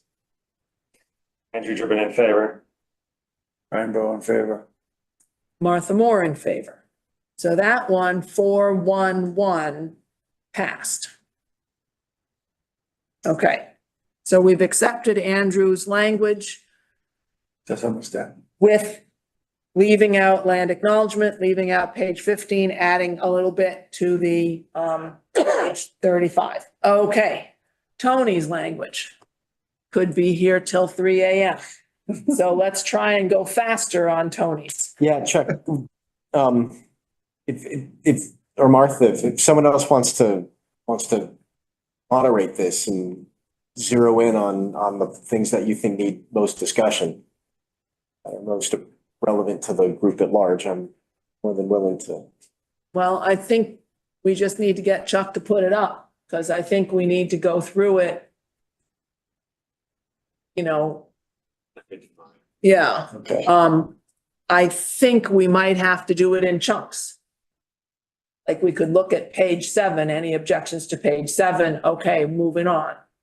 Because you've got a lot of minor things and some major things. Yeah. Are you able to pull that up, Chuck? Yeah. And do we have anybody in the audience at home, or is it just us tonight? Just us. Amazing. Okay, we may be on TV, but we have nobody who's going to be trying to put in public comment. So that helps me understand that I don't have to keep asking. I put it up. I did not. Now the game has started, so Oh. we'll have less public Okay, if there was none before. So this is where we were. Doesn't matter to me, that fixes it, so.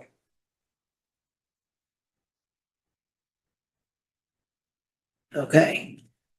So where are your edits that we need to address? Is it all the red? No, I will state that whatever we vote on, the final document needs another editorial reread for hanging words and merged comments and And lots of blank space. page breaks. Okay. Okay, we're good with that first page, Okay. that first By the title. way, Martha, keep it moving. Okay, keep going. Scroll, scroll, scroll. All right, where's, Go there. yeah, we need to find where Tony's red things are. Oh, I was looking at this. I'm not seeing those at any point here. If you go to review, I see all the red on the side. where it says simple markup, you want to go to all markups. Yeah. Okay. And then you can jump by going to, you see where it says accept, reject, and then previous and next? That'll send you to the next edit. Aha, that will make life easier. Okay, we've already had a vote about the land acknowledgement that we were hung, so let's keep going.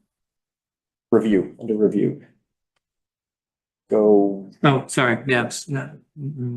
Then hit Am I next. accepting this or am I No. next? We're doing nothing to that one.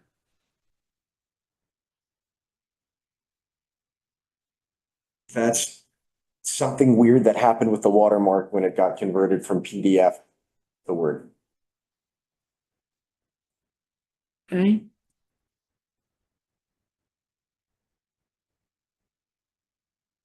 There's lots of random formatting things that happen. I think we can get through the table of contents without controversy.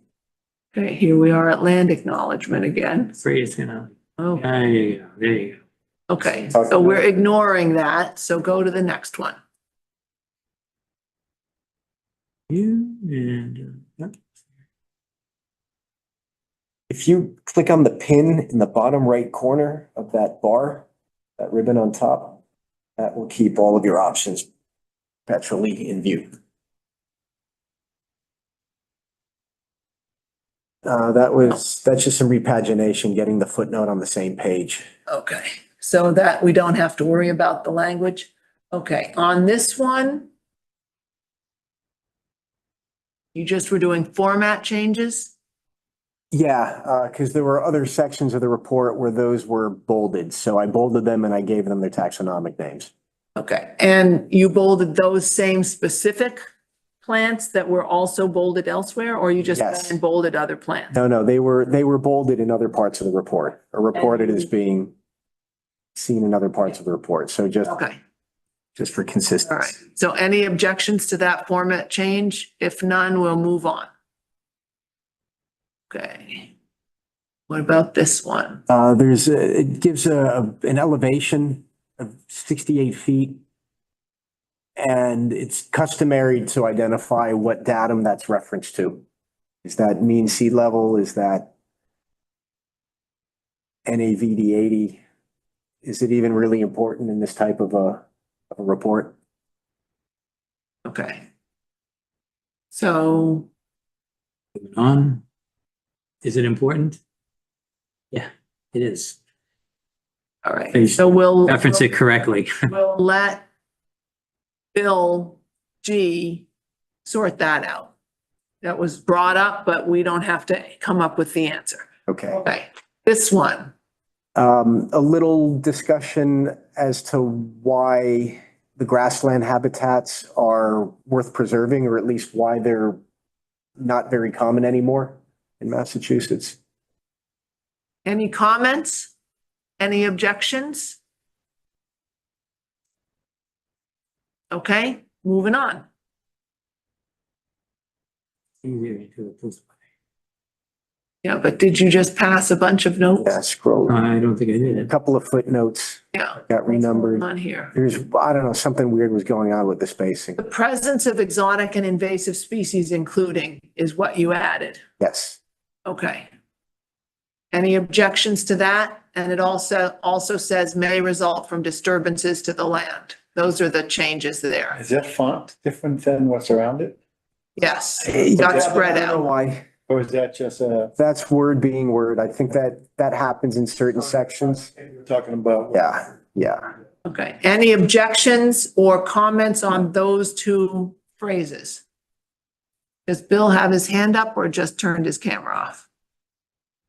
Okay, all right, we see no objections there. Keep going. Fine. Okay. That was format only. What's going on down here? Sentence, again, improving the discussion of the value of these natural communities, stating that a wide range of animals use the forest, and then the reasons that they use it for forest nest, for cover nesting and foraging. Any objections or comments? Okay, we'll accept that and move on. Oop, I think you went too far, Chuck. There we go. Strongly dominant in the, Yeah, I just standardized the language that he had been using in other sections of the report. and also forest type has a near monoculture of. Okay, so you took out that and put in the other sentence. Right. Okay, any objections or comments? Okay, we'll accept that one. Did you take out some footnotes there? No, I moved them to the page where they actually appeared. Okay, so fine, keep going. Anything here? You spelled out genus names rather than initializing them. Right. So that's not a content issue, that's a format issue. All right, here we go. What's this content issue? Atlantic is here. It's a,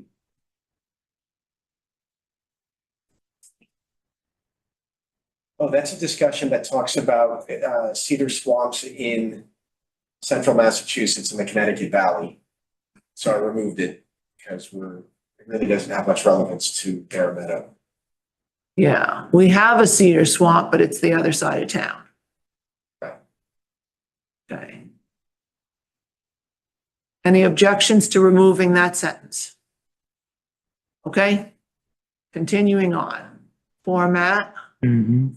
can ignore, format is fine. This one, So I started reading the section on climate change, and I realized that most of what's being described can apply very broadly to other types of developmental disturbances, whether it's increased construction or building or increase of impervious pavement, increased population density. And so I thought it might be worthwhile to broaden the discussion instead of just narrowing it to climate change, to try and focus on a wider range of possible stressors. but you don't actually put that in there. You just take it away and then we have this sentence that's kind of lost in the middle of nowhere. It starts with the structure and function. I didn't want to put too much effort into it if, Right. the commission felt strongly about keeping climate change as a separate section. I would suggest that if what Tony is trying to say might be best grabbed by saying human impacts affect blank, blank, blank, blank, keep going the rest of it. Would that make it broader for you, Tony, and would that work? Yeah. Okay, how do people feel about that change? So we're suggesting removing, changing climate change effects to human impact effects. Yeah, or impacts plural, affect singular. Or if you could always include parenthetically, for example, development, whatever, if there is a specific issue you want to call out, it's an opportunity to include that. Which could include climate change at that point. How about human impacts such as climate change? But then you might want some more such as's. Climate change, development, increases of impervious surface. Okay, so just you leave it human impacts or increase the sentence? We need something to go in here to tell Bill G what to I do. would say, human impacts, and then I would parenthesize, i.e., 3 or 4 of them, et cetera. Just, let that be some indications of it, but let the student fill in the rest of the possible list. Okay. Are we happy with that? Okay, I think that's concluded, and so we need to make sure whatever page number this is, page number 19, we need to change and add human impacts at the beginning of that sentence, And then a partial list of some of the other. such as, okay, dot, dot, dot, dot, dot. So that's an edit that needs to be put in because it's missing there. Okay, The next one was a note to myself to remember to include something later, so you can ignore one of those. okay, But you had it on Wait, there, wait. right? Yeah, so this is a section on this, the edge communities. okay. Is everybody happy with including in the edge communities? If you have comments or objections, speak up. Is this a win? Hmm? Is this? I'm just trying to move on through here. Okay, we're good there. Okay. What's next?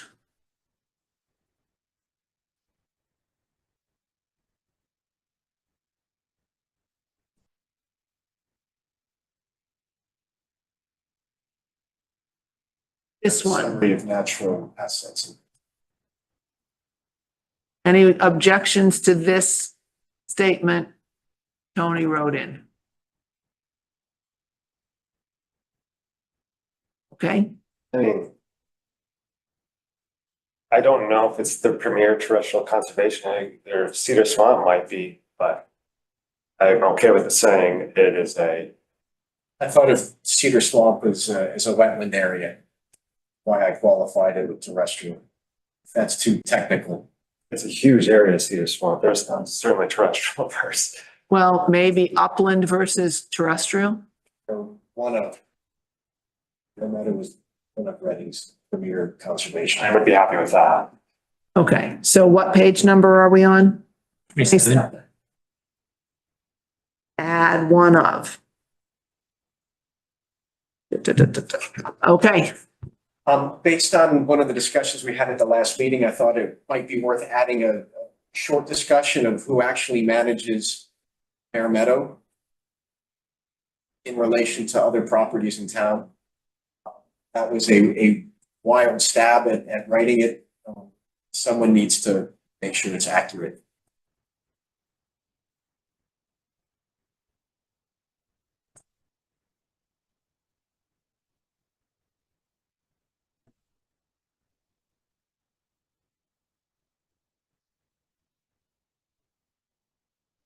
Seems that, I mean, Chuck, you know, right? yeah, And that's generally I'd it's give it about a B minus. generally accurate. I mean, you can add more, it's fine with that, but it's conservation division. okay. Things like that, maybe they could be looked at. So page what? Page 28. 28, department becomes division. And if you want, you could end the paragraph there. You could just, without getting into who does what in other parts of town, you could just to establish that Bear Meadow is managed by conservation.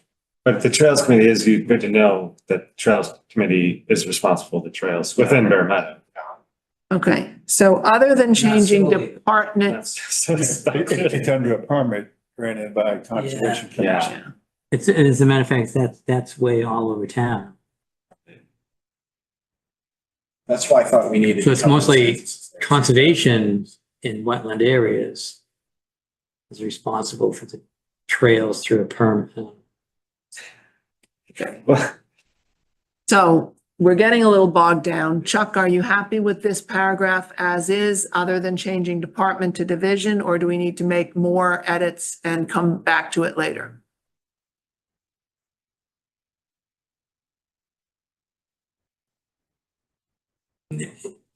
Yeah, we should get rid of it, get rid of everything beyond conservation division. And maybe to Andy's point, just mention that Trails has some responsibility in maintaining trails. Or if it's by permit, and it. Okay, Yeah, so it's all right. Yeah, we're only gonna edit it or, Take it out. yeah, take it out. That's what I Leave was the thinking. first sentence and take the rest on. okay. Any objections to leaving the first sentence and taking out the rest? Okay, that's what we're doing. This is what I think really needs most discussion.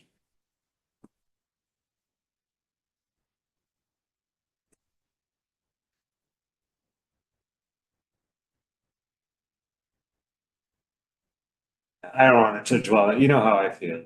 I think it's clunky. And I do think we are concerned about the trails. That's a primary concern. It doesn't say that we're not interested in enhancing the habitat values and biodiversity through the site, but I think we also we're not trying to get rid of the trails. It just says I think when anyone puts in a trail, it would be secondary to habitat. So we can consider that with that request. I like this. I think like Brian said, it seemed to hit the high notes for me. And I would put trails second in conservation land. I mean, certain places that you would never put a trail, like through Vernal Pool, or at least through 100 feet near Vernal Pool. Now, there may be one there now, but we wouldn't approve one in the future. That's certainly, yeah, you could simplify it the way I wrote it and still say what you just said. They're not. Okay. Yeah. All right, so you like your language better. Yeah, and I think it still Okay. leaves it open for All right. these kind of discussions. So we heard this, so let's just take a vote. Yeah, Yeah. yeah, I was just about to say, quick vote. Are we happy with Tony's language? Well, we need a vote. Everything else has been, do you object, Yeah. right? So, Andrew objects. Anybody else object to Tony's language? Are we good? We're good. Okay, all right, so at least 4 in favor, possibly 1 abstain, possibly 1 no, so we're good. We'll keep going. All right, moving on. Okay, wait. There was some language there you just missed. It formatted, but I missed. No, it was, keep going up a little bit more. He added restore, he added mitigate adverse effects. And on the next line, keep going down, You just how to mitigate. No. right there, increased population density. Okay, any objections to adding those 2 phrases? Okay, moving on. Current land use, add new text. So that's Andrew's. Discuss that. Yeah, I think I'm fine with just removing that. Okay, so we're gonna remove current land use. Or is that, or do you think, Tony, that we should put that on Bill, the consultants, and fill that in? Do you feel strongly about having that section? I think it's a good idea, but That's a great idea.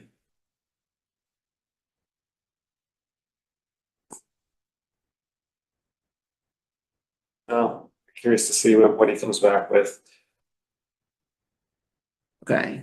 Get that? Okay. So rather than remove current land use to Bill G. Ask him for if he wants to put something in there. Okay. This is page 30. Any objections to this? I don't quite understand what you've done here, Tony. You've added a paragraph. So, yeah, I added a paragraph that again tried to establish that Bear Meadow is, recognizes that it invites a lot of activities all, during the course of the year. And just setting up that, some of those are more destructive than others. I brought up mountain biking as sort of a precedent for activities that are not allowed. To set up the later discussion of recommendations. So when it comes to dogs, we're not just picking on dogs. There are other activities that are. We may be allowing mountain biking on one particular property. Right, but this is for Bear Meadow. Bear Meadow. But then you say not permitted on any town conservation land, which Okay. may not be true very long. Well, if it's. So change it to most town conservation lands? Or just put currently. I'm hesitant to write about future conditions because they may not ever happen. Okay, Chuck, what's your thought on that?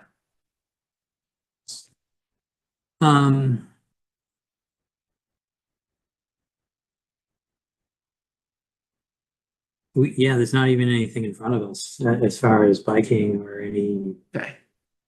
So you're happy with the language as Tony wrote it? Well, I agree that no one's talking about changing that rule. Okay, So this is accurate. okay, fine. And then what's the crossed out part? Is that just you made a more thorough paragraph than what's below? Now, that's removing the dog discussion from this point, because it kind of comes out of nowhere. Okay, There's a whole section on And there's a whole section later on about dogs. yeah, Yep. okay. So any objections to Tony's changes here? No. Okay, This comes back to it dovetails with the other comments that I made before about climate change, that It's more than just climate change.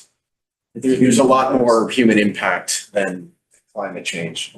okay. Any objections to this section? Okay. Oh,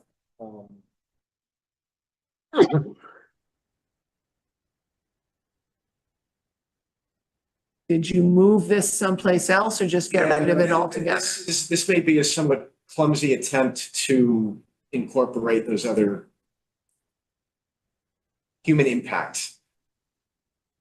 Human impact didn't pop into my head when I was writing it. If I had thought of that, this would have come out a lot neater. Yeah, but it looks like you've crossed out all of this whole chunk. Or have you entered it? I don't, it looks like it's all strike through. Yeah, it's all strike through. Okay.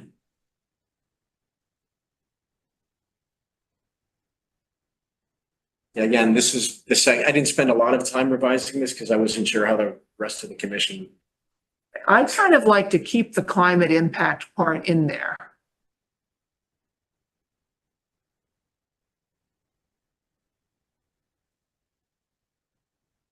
So any other thoughts? Should we vote on that particular issue? I don't mind leaving one particular reference where it's emphasized. Certainly is a big problem. We lose the time. Yeah. All right. What section are we under? Yeah, I know. It seems to management. Oh, regard for climate. Oh, so you just wanted to get rid of all of that. So it seems like a lost leader here, but anyways, we would leave all of this in. Yeah, I would prefer to leave that whole paragraph. That and the part below. Any other votes? Walter, Bill? I agree. No, so I do want to, so why did you cross it up to? I must have missed what you said earlier, the weight of what you said. Because I was looking at it in the sense that there's more than climate change. There are other anthropogenic stresses which also result in these effects. And so I was trying to. It's leaving room for it being broadened, not just. Yeah, Climate change. That's too big for me to understand right now. I'm okay with these what it is in the report as it is. Okay. So we need a fourth person in favor of keeping it in the report. Walter or Bill, are you? Yeah, I'm fine with it. I'll just say, for whatever it's worth, you know, you write for the American Bar Association these days on anything related to land conservation, water resources, water quality, any of that. You are expected to have something about climate impacts. I very much respect what Tony's saying, but I just don't see a problem with having this reference in there. Even with his very good point about there's all kinds of impacts that go beyond climate, I still think there's some merit to having it. Page 31 and 32, 31. management of natural areas with guides to climate. Okay. Leave in changing climate paragraph. Have fun doing the minutes. I'm just gonna say, general discussion on the document Fine. That's as much as I want to read. All right. Are we good on forest health is and forest conservation managers will need to, I guess you crossed out will.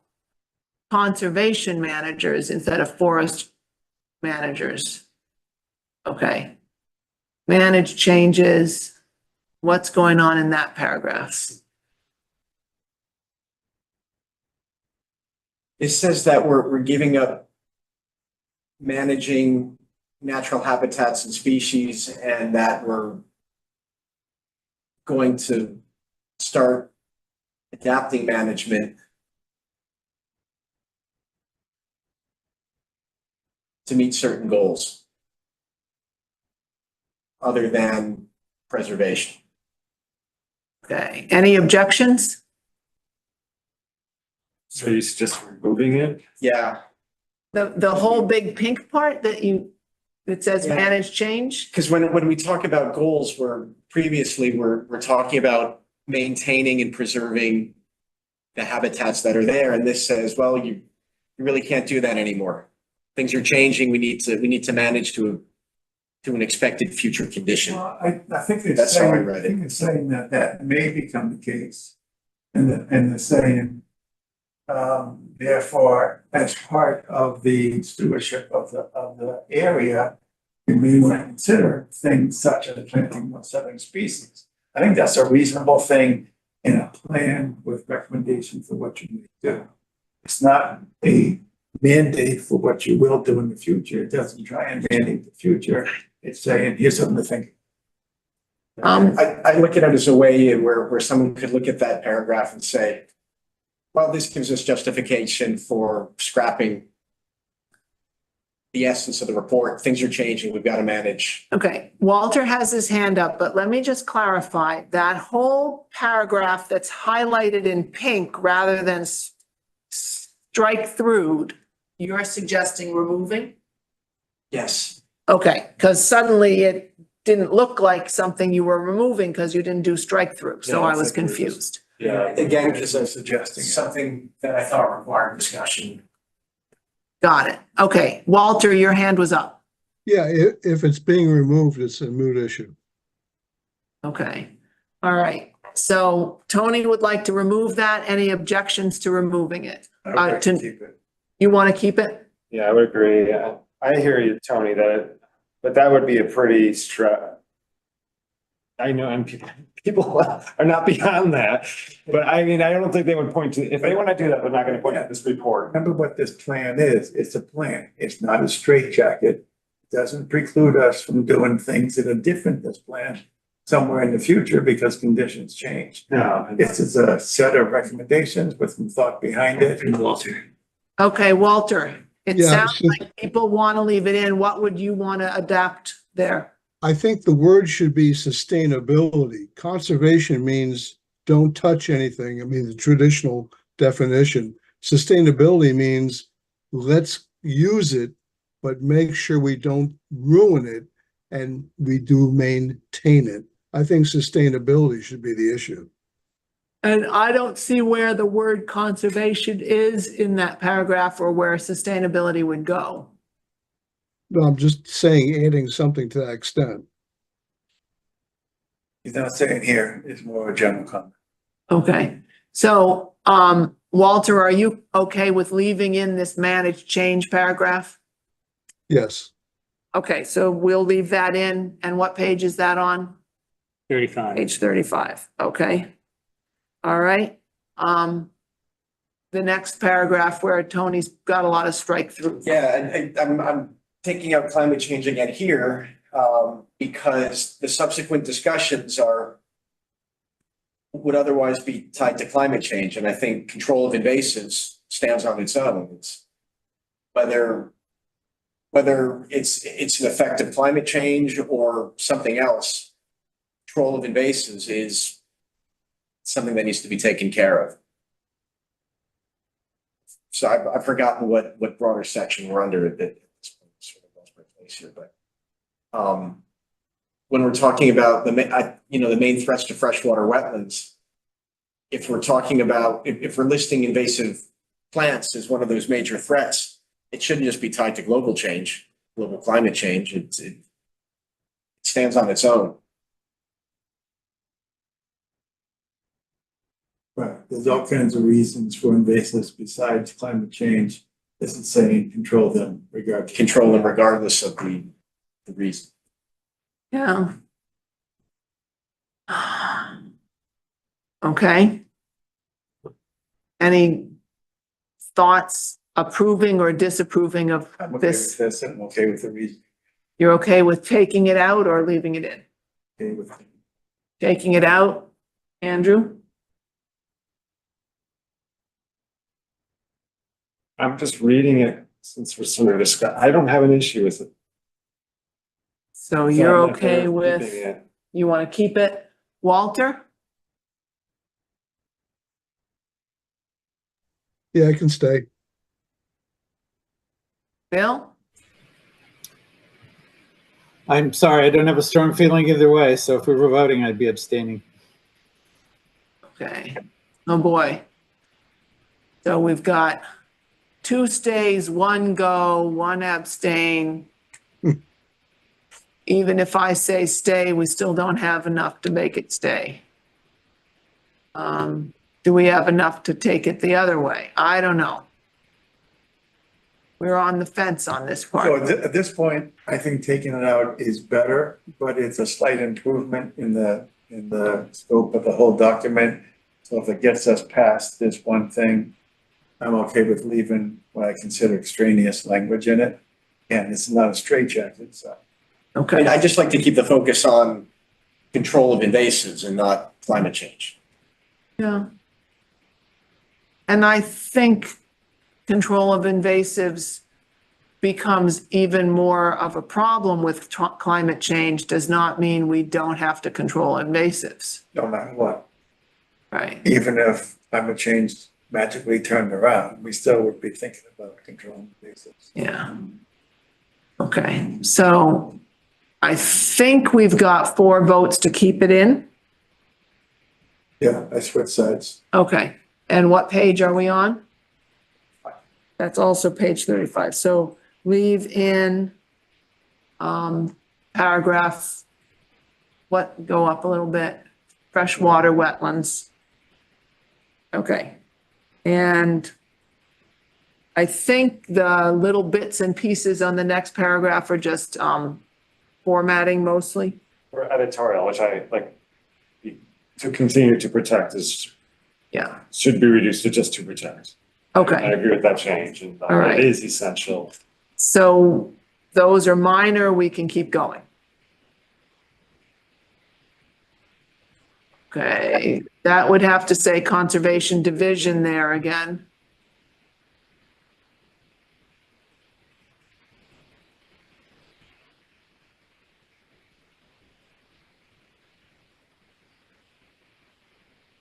Give some examples of what invasive plants were.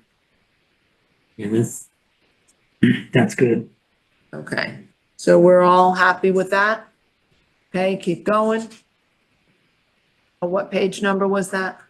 36. 36. Okay, moving right along. So quick update, Celtics are ahead by 2. No spoilers, Brian. No spoilers. Important to Eve's attention. I see. Okay. Any objections to changing it to cloud-based rather than Google? Unless Okay, Google wants to pay us to advertise for them. all right, moving on. Anything in here? All right, we're making progress a little faster. Already got tired. Here we go. Here we go. Here's a big chunk. What they say about getting the product out faster. Stop testing. Okay, I took out language of grasslands that are 50 acres or larger, because that is nowhere near the scale that we have at Bear Meadow. okay. I like that. All right, and you put in the woodcocks. Right. All right, any objections to those changes? All right, moving on. 47, yeah.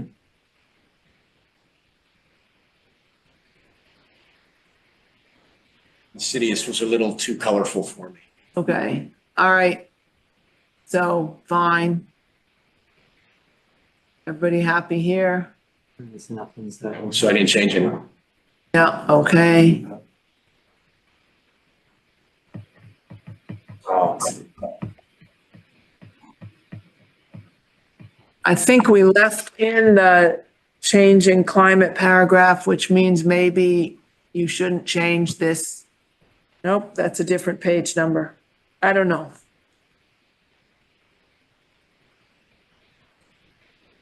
You're referring back to page 17, right? Right, which is the section, remember we talked about managing change? Hmm. It's that whole section. Okay, but that's not actually page 17 then. Not anymore. I had it in page approximately 31. Okay, On page 50, change 17 to 31. yeah.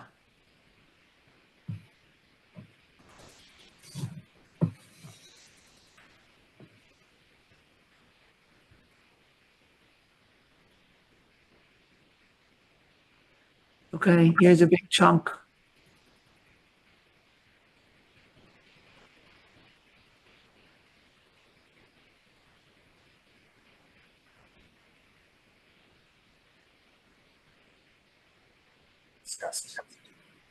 Right, and Talked about the now regulations. the townwide policy that's not correct is a good thing. Yeah.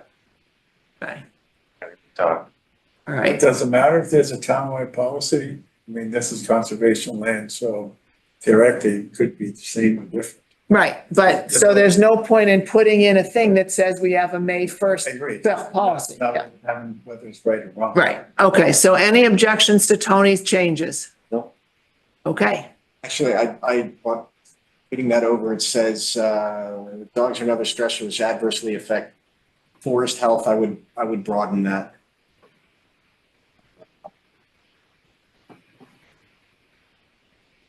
To somehow include the meadow section as well. why don't you just say conservation areas? Okay.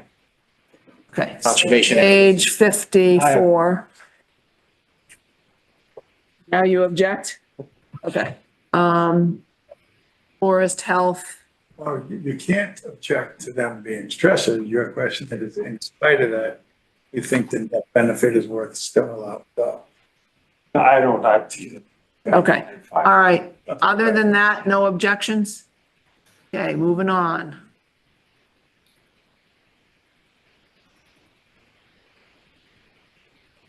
Any objections on this page? It's one of, I would suggest change as one of the town's premier conservation areas. Yeah, it I guess says that was one of the- sensitive on that line there. What's going on? Sensitive. And then,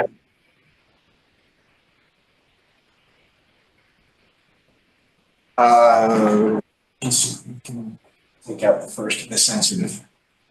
Considering Bear Meadow is one of the town's premier conservation areas. There's a bunch of typos in. Considering the sensitivity of species found there and considering the disruption to sensitive species that dogs can cause, it is strongly recommended that dogs be excluded from the conservation area.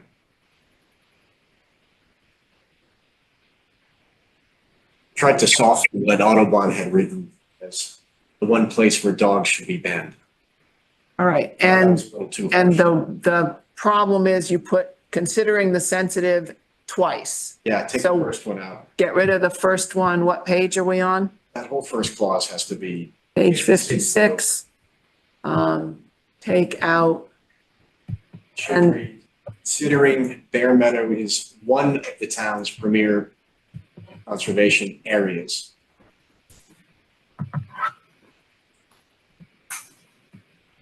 okay. Blah, blah, blah, blah, blah, rewrite. Okay. Other than the, editing that Tony's gonna do, no other objections? I think so. We agreed to the edits that I suggested, which are on page by page 35, where I say Bear Meadow is the town's most used conservation area by hikers and dog walkers. I think that's the same closing paragraph that we're talking about here. We're on 56 now. This one here, I mountain think it's bikes. just the way his edits came out. Oh, okay. Yeah. All right, so where are we going with this one? Keep Tony's? Did we already accept Andy's?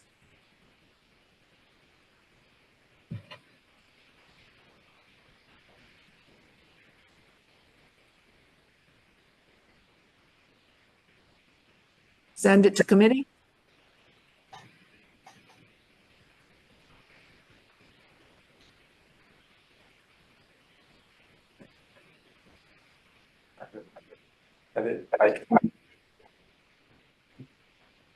Okay, I'm just being very aware that we're gonna lose Bill at 10 o'clock. And I want to get to item 5 before we lose Bill.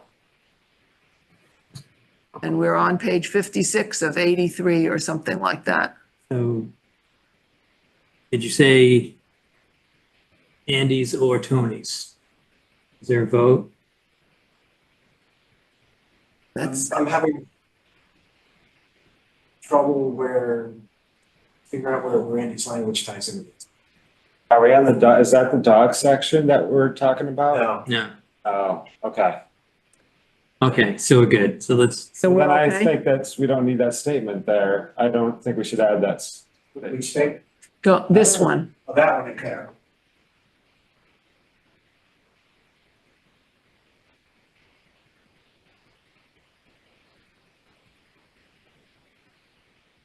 It Okay. must be the dog section. It says dog waste is also unpleasant, smells bad and detracts. Text that was Yeah, on we're in the screen. dog section. That was in the text that was on the screen, that's what I was getting. the management recommendations. Yeah.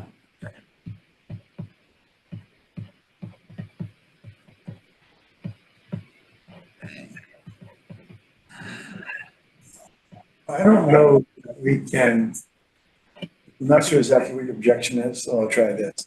I'm not sure we can take out a place he actually recommended. Now, what Tony did was he changed the language of the recommendation, but what the other bill had was the one place where dogs should be banned. So that's a strong recommendation to not have dogs. Tony just changed the language, recommended that dogs be excluded. So he's saying the same thing, just Tony put it in different English. But that's the paragraph I edited dramatically to what we discussed. So it would be accepting what we accepted previously and just removing that Okay, would be. I'm fine with staying with Andy's approach on that, because again, I think it's still gonna be a vote that's gonna decide it either way. all right, so show me your edited paragraph. Well, it's the one we talked about, but we were gonna This add one. the dog ban Right. into there. And this, even though it says page 35, it is this paragraph here. Yes, it's that. Okay, so we already voted in Andy's paragraph. So right here, page 56, we actually need to replace with Andy's paragraph that we already voted on. Okay, Is there a way to combine them?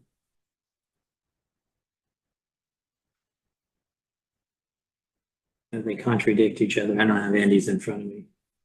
Well, mine says Bear Meadow is the town's most used conservation area by hikers and dog walkers. It does not say anything about sensitivity of species found there.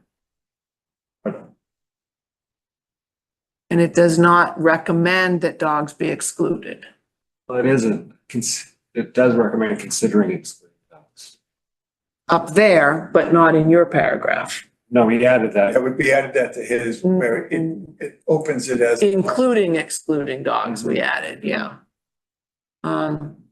Okay, so we could leave in Tony's paragraph followed by Andy's paragraph. I think Tony's paragraph allows us to have our primary goal as habitat Mhm. and not our secondary goal as possibly dogs, possibly other things like trails. So it would be great to, because I like the word considering the sensitivity. I like that a lot. Okay. I don't feel that from yours, but is there any way to combine the two to have a little bit of, you know, kind of like a check dam in the middle of this to say it's a sensitive place. It's different from, you know, Timberneck Swamp. It's different from Kirchian Woods. Yeah, I mean, you could say maintain the safety of hikers, wildlife, and the sensitivity of species found. Okay, Or protection of sensitive species. Yeah. all right. So I'm just going to suggest that we work offline on pulling Tony's and Andy's language together into this paragraph, and we don't have to work on it tonight. Combine. Page Two. 56.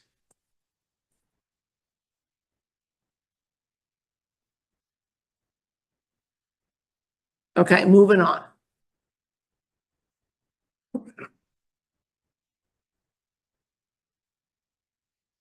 Any objections to these? This first one here, relocate trails to avoid grassland communities, I think is something that we talked about last meeting. It Yeah. ties into the edge discussion that was introduced earlier in the report. And then that second bullet. It's consistent because large groups have to get conservation permission to go through Bear Meadow. Okay, So it's kind of consistent with what we already do there. okay. And long-term recommendations instead of projects, I think that's fine. Anybody else object? Okay, moving on. Okay, I did anything out here. yay. I was going to say the same Just thing. scroll, scroll, scroll, scroll, scroll, and we'll be done. I'll stop scrolling. Right. Done.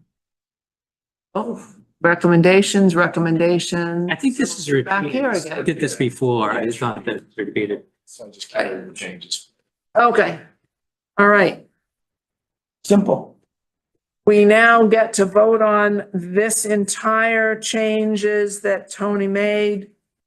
And I have a motion as a unit with the edited, and assuming we will fix up the page 56, combining Tony's and Andy's version Not wanting somehow. to throw it, a monkey wrench Yeah. in the works.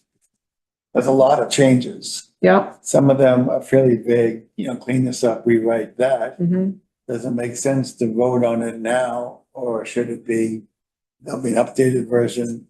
People on their own time will quickly scan the updated version, and then in a quick vote, yes or no to accept it, or the minor tweaks. We We will never be this group again.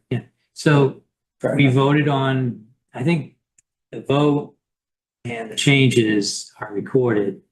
And if the document doesn't reflect that, we have the right to change it Fair to enough. what we agreed to. Yeah, it's a lot of changes. It is a lot of changes, but I think we will never be this group again. No, We put a lot of work into That's a this. strong- We need to wrap this up while we're all here. God like it. I love this. It's great. What? This side of you is wonderful. All right, it's 9:30, we gotta move on.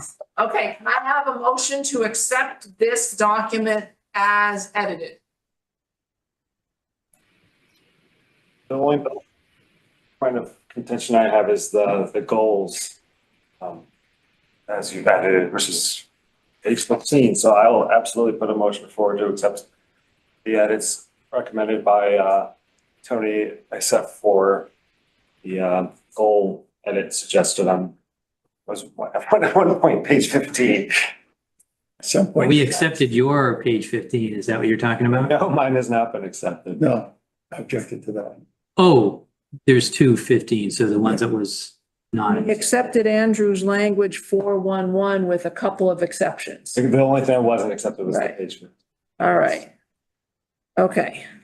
And so. which would just leave it as the way it's currently written. If we both can object. Which I prefer the way. All right. written than- I would really love to not be stuck with a 3-2-1 vote here. Let's see where it goes. Okay. All right, so I haven't heard a motion that does not include Tony's, Andy saying, except for my one piece. Andy made a motion. Andy made a motion. Second, and that motion, when you see if it passes with a vote. So I second. Can you restate the motion? Accepts everything all except, Pages except for the goal edit suggested on page 15. And did we accept those when we accepted your language, or we left them out? No, Okay, so those goal edits are not on the table right now, but everything else is. So for discussion. Okay, with the intention of discussing the goal maybe quickly now, later, Okay. or just leaving it as it is. All right. Okay, so we've had a motion and a second to accept everything as edited, but we're just not finalizing page 15, the goals. Can we have a vote? easiest. We're also not finalizing the land acknowledgement section. Oh, yeah. That's right, that we got hung up on that part. Okay, Walter? Other than land acknowledgement and goals, are you happy with everything else? So the key is here, Walter, and for everyone else, if this dies, someone else can make another motion, okay? Yeah.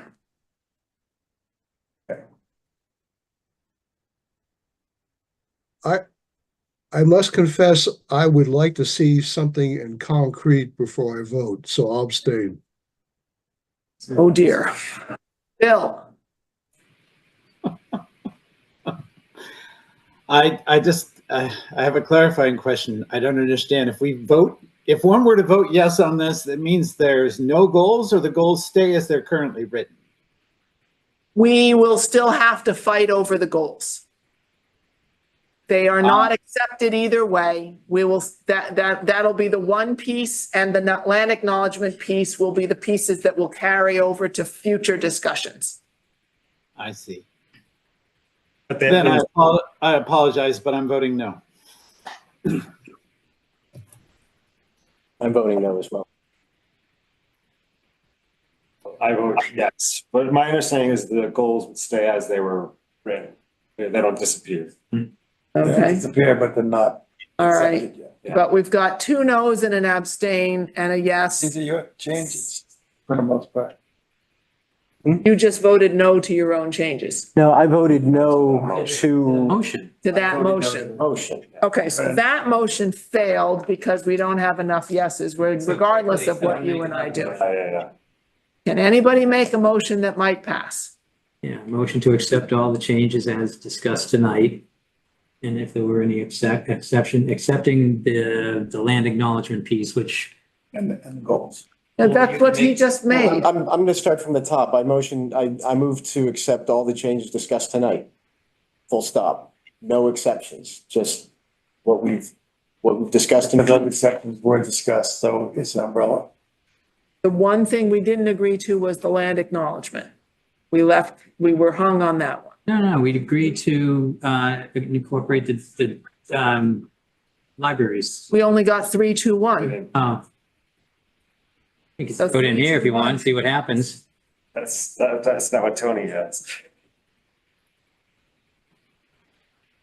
Hey, look, I'd rather have half a cake than the whole. Wow, I'll make a. For God's sake. We said library land acknowledgement and now include the goals. On page 15. I'll keep the goals if you. I'll take land acknowledgement language if you keep the goals. 'Cause I think we need to know what the goals are before we accept everything around it. I think those goals are fundamental to the direction of that report. So your motion includes the goals, but not the land acknowledgement. Okay, I can make a motion to accept the changes, including the goals. Second. I don't get it. Did you second it? No, I'm He's asking. Oh, Asking. okay. He's prompting. I'm trying to move it along. I was like, you're saying second? Wait a minute. No, it's just, it's, Okay, is there a second to, Tony, repeat what you voted, moved? Accepting the changes, including goals that, as I have proposed them, leaving out a decision on the land acknowledgement. Okay, I will second that. all right. Shall we vote again? So Walter, we've gone through all of this and made a plan of what it's gonna say.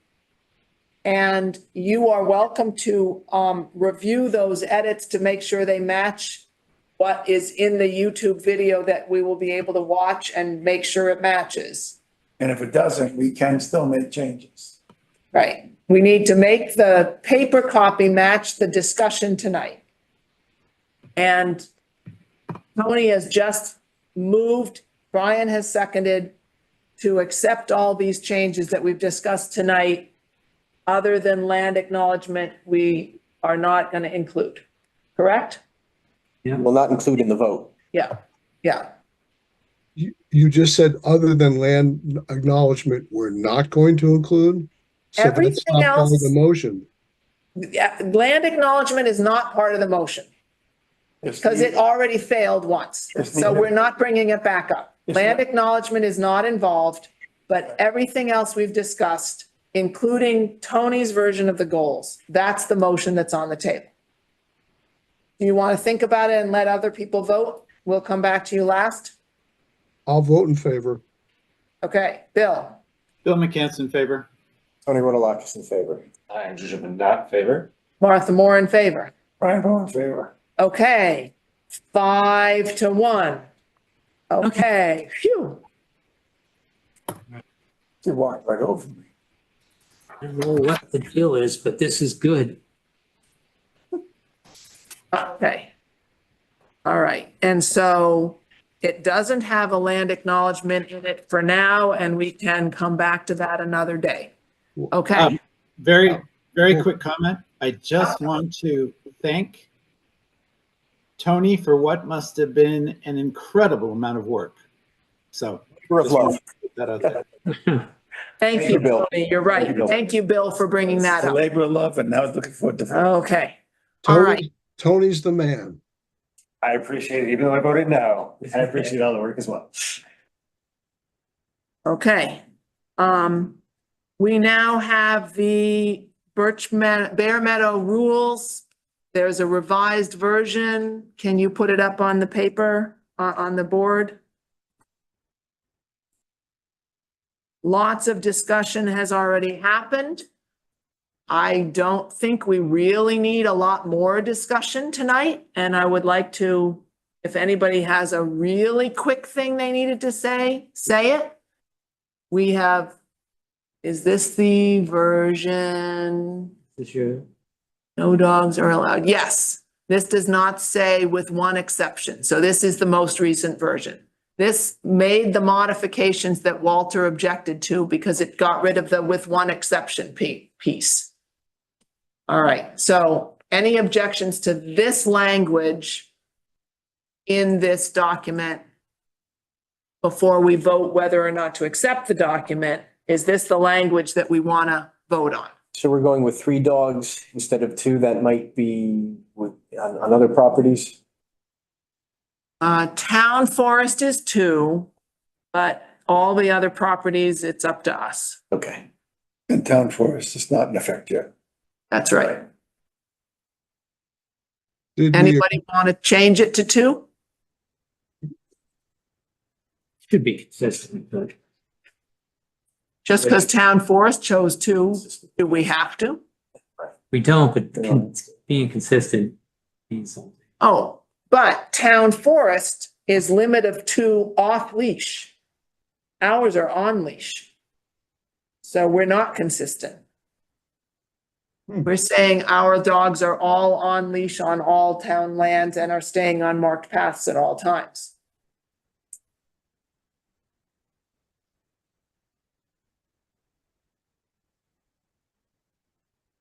I'm okay with this. That's not the point. I have an issue. It's. Understood. Okay. All right. Walter, any objections to the way it's phrased on here?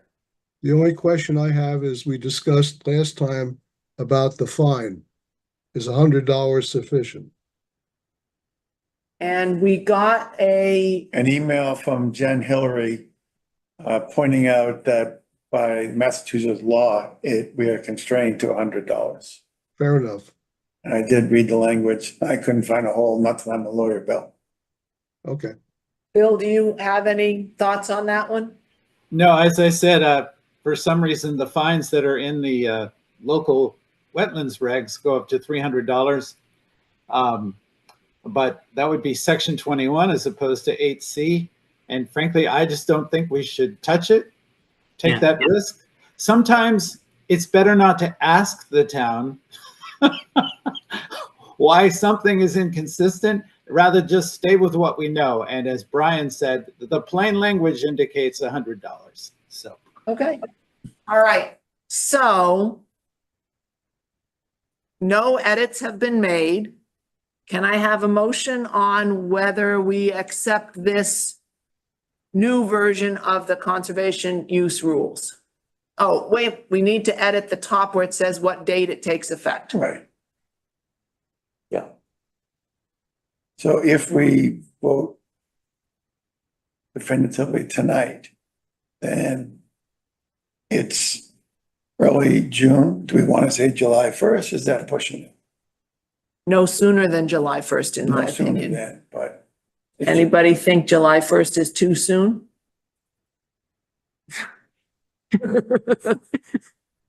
So when do you want it? You want 2035.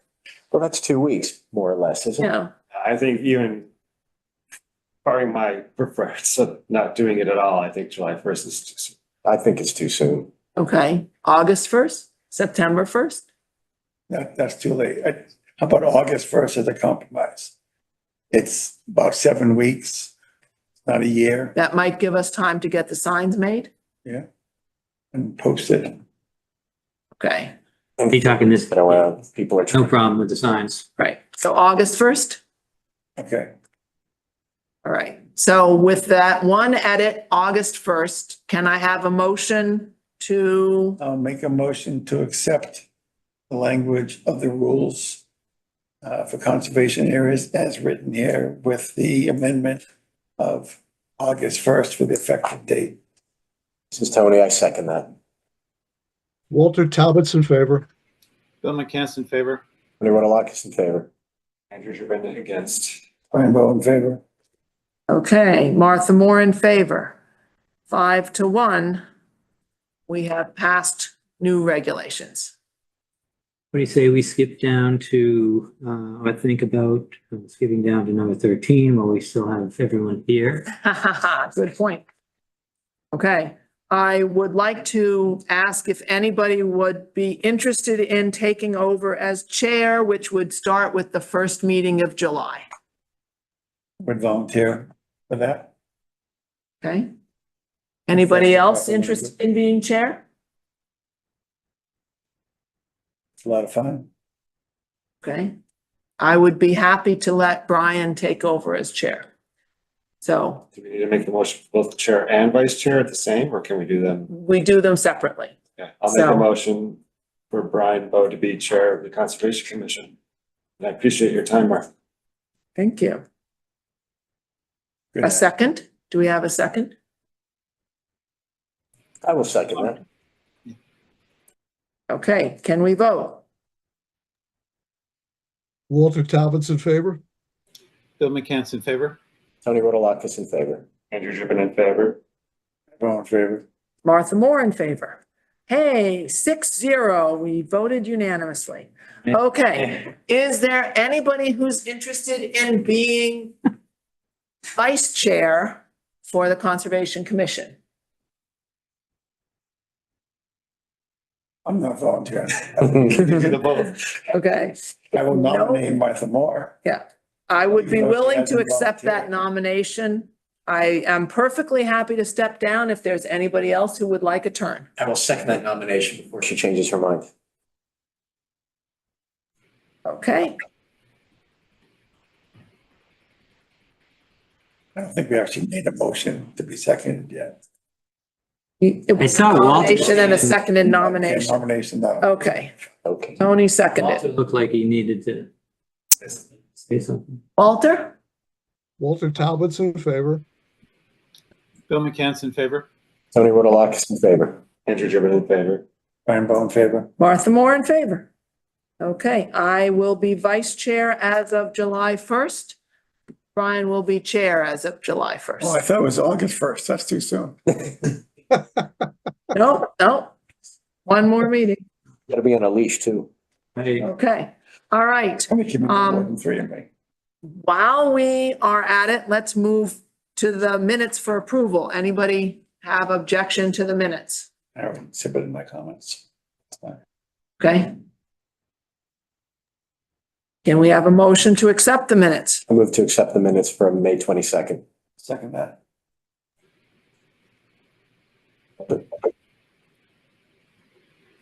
Did somebody second? I did, yep. Time for a vote. Walter Talbot's in favor. Bill McCann's in favor. Tony Rodalakis in favor. Andrew Gibbon in favor. Brian Bowe in favor. Martha Moore in favor. Okay, 6-0, we accepted the minutes. Okay. Chuck, what else is the highest priority to get done today? ratifying the enforcement order. Where's that? Oh, Right here. emergency certification? Oh, did I say that? Yeah, emergency certification on some work.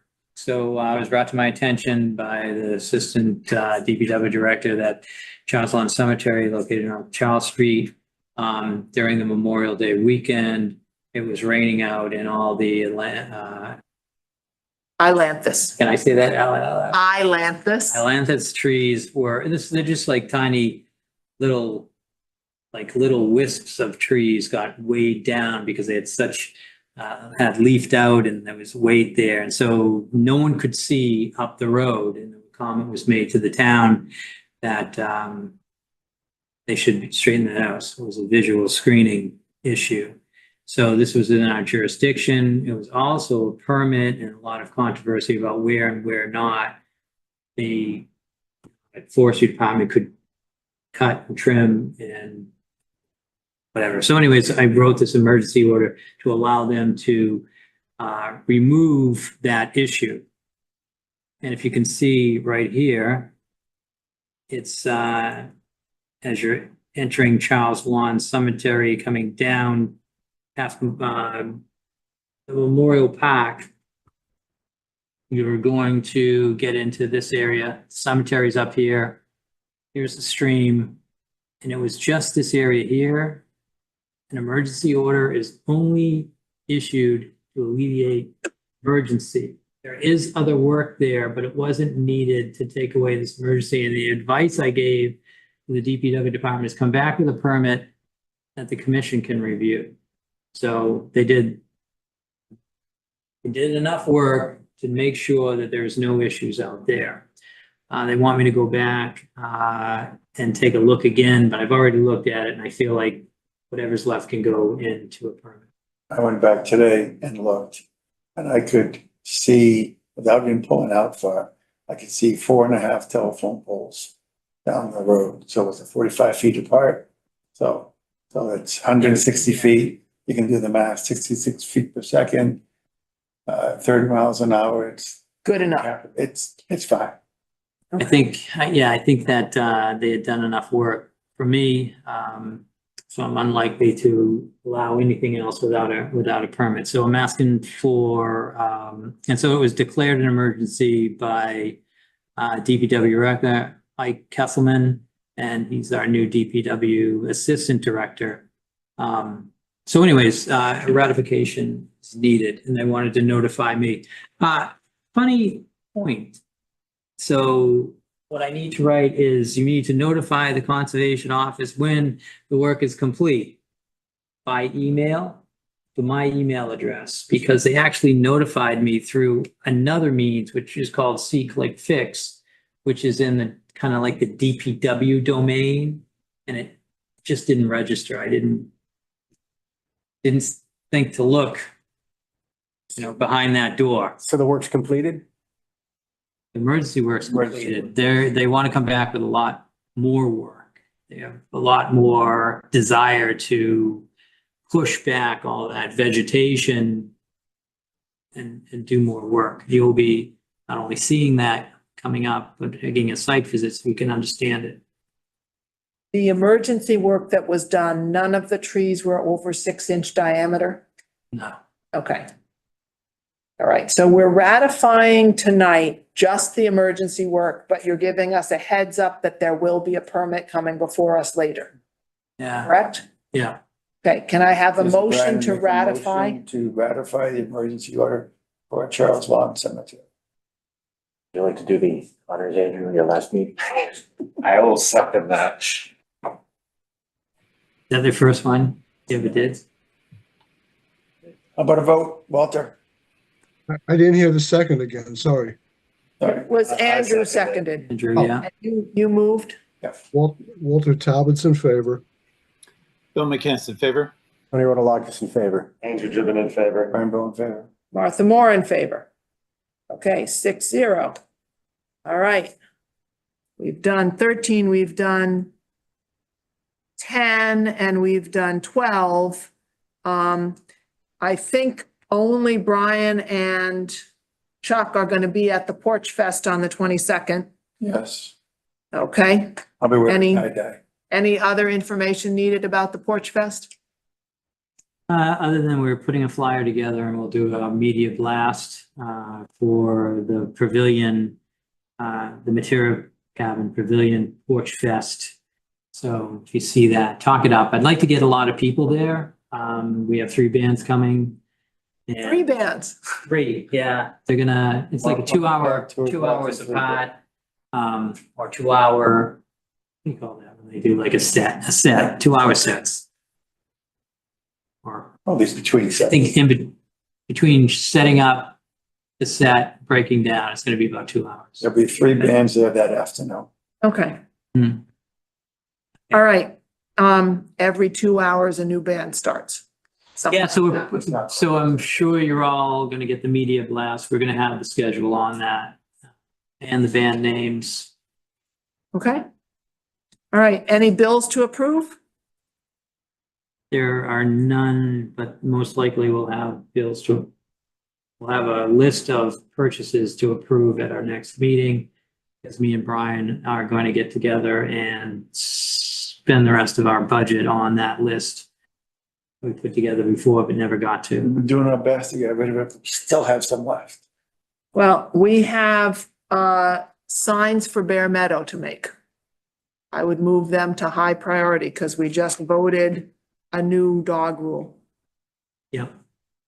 So bump those to the top of the list. Make sure we have enough money to pay for all 5 entrances. Yep. And with the same kind of posts that used at Casting Field. All right, so we did 10, 11, So I'll Well, give 2 minutes 13. on Friend and Family Day. Sure. Light traffic at our booth, very windy, very windy. In fact, our tent blew away and got mangled and collapsed. And so we sat in the sun for the rest of the day. Not a lot of meaningful conservation conversations, a few. I will say that the temporary tattoos were a huge success, especially anyone that was a butterfly.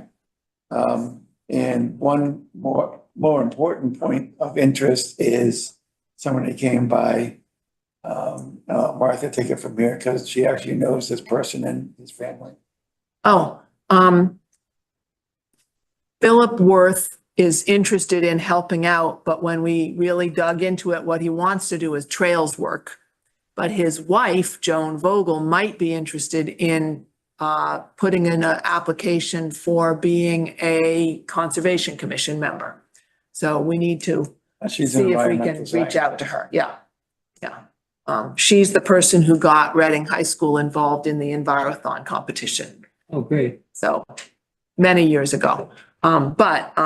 Yeah, so I will try to figure out how to reach out to her, and we have passed on Philip Worth's contact information to, Kathy Kelly?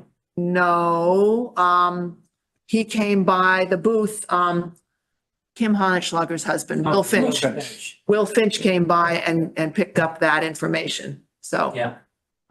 so I haven't told Kathy Kelly yet, but we're working on that. So those were our biggest successes. Okay, And then quickly on the conservation DPW meeting, it's a pretty interesting meeting, a lot of topics discussed.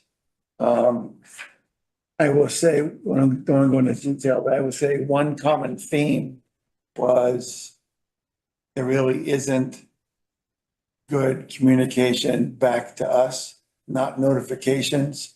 In several of these instances, there was brush cleanup kind of work done down by Love Mill Pond. They did the cleanup and everything. We didn't get notified.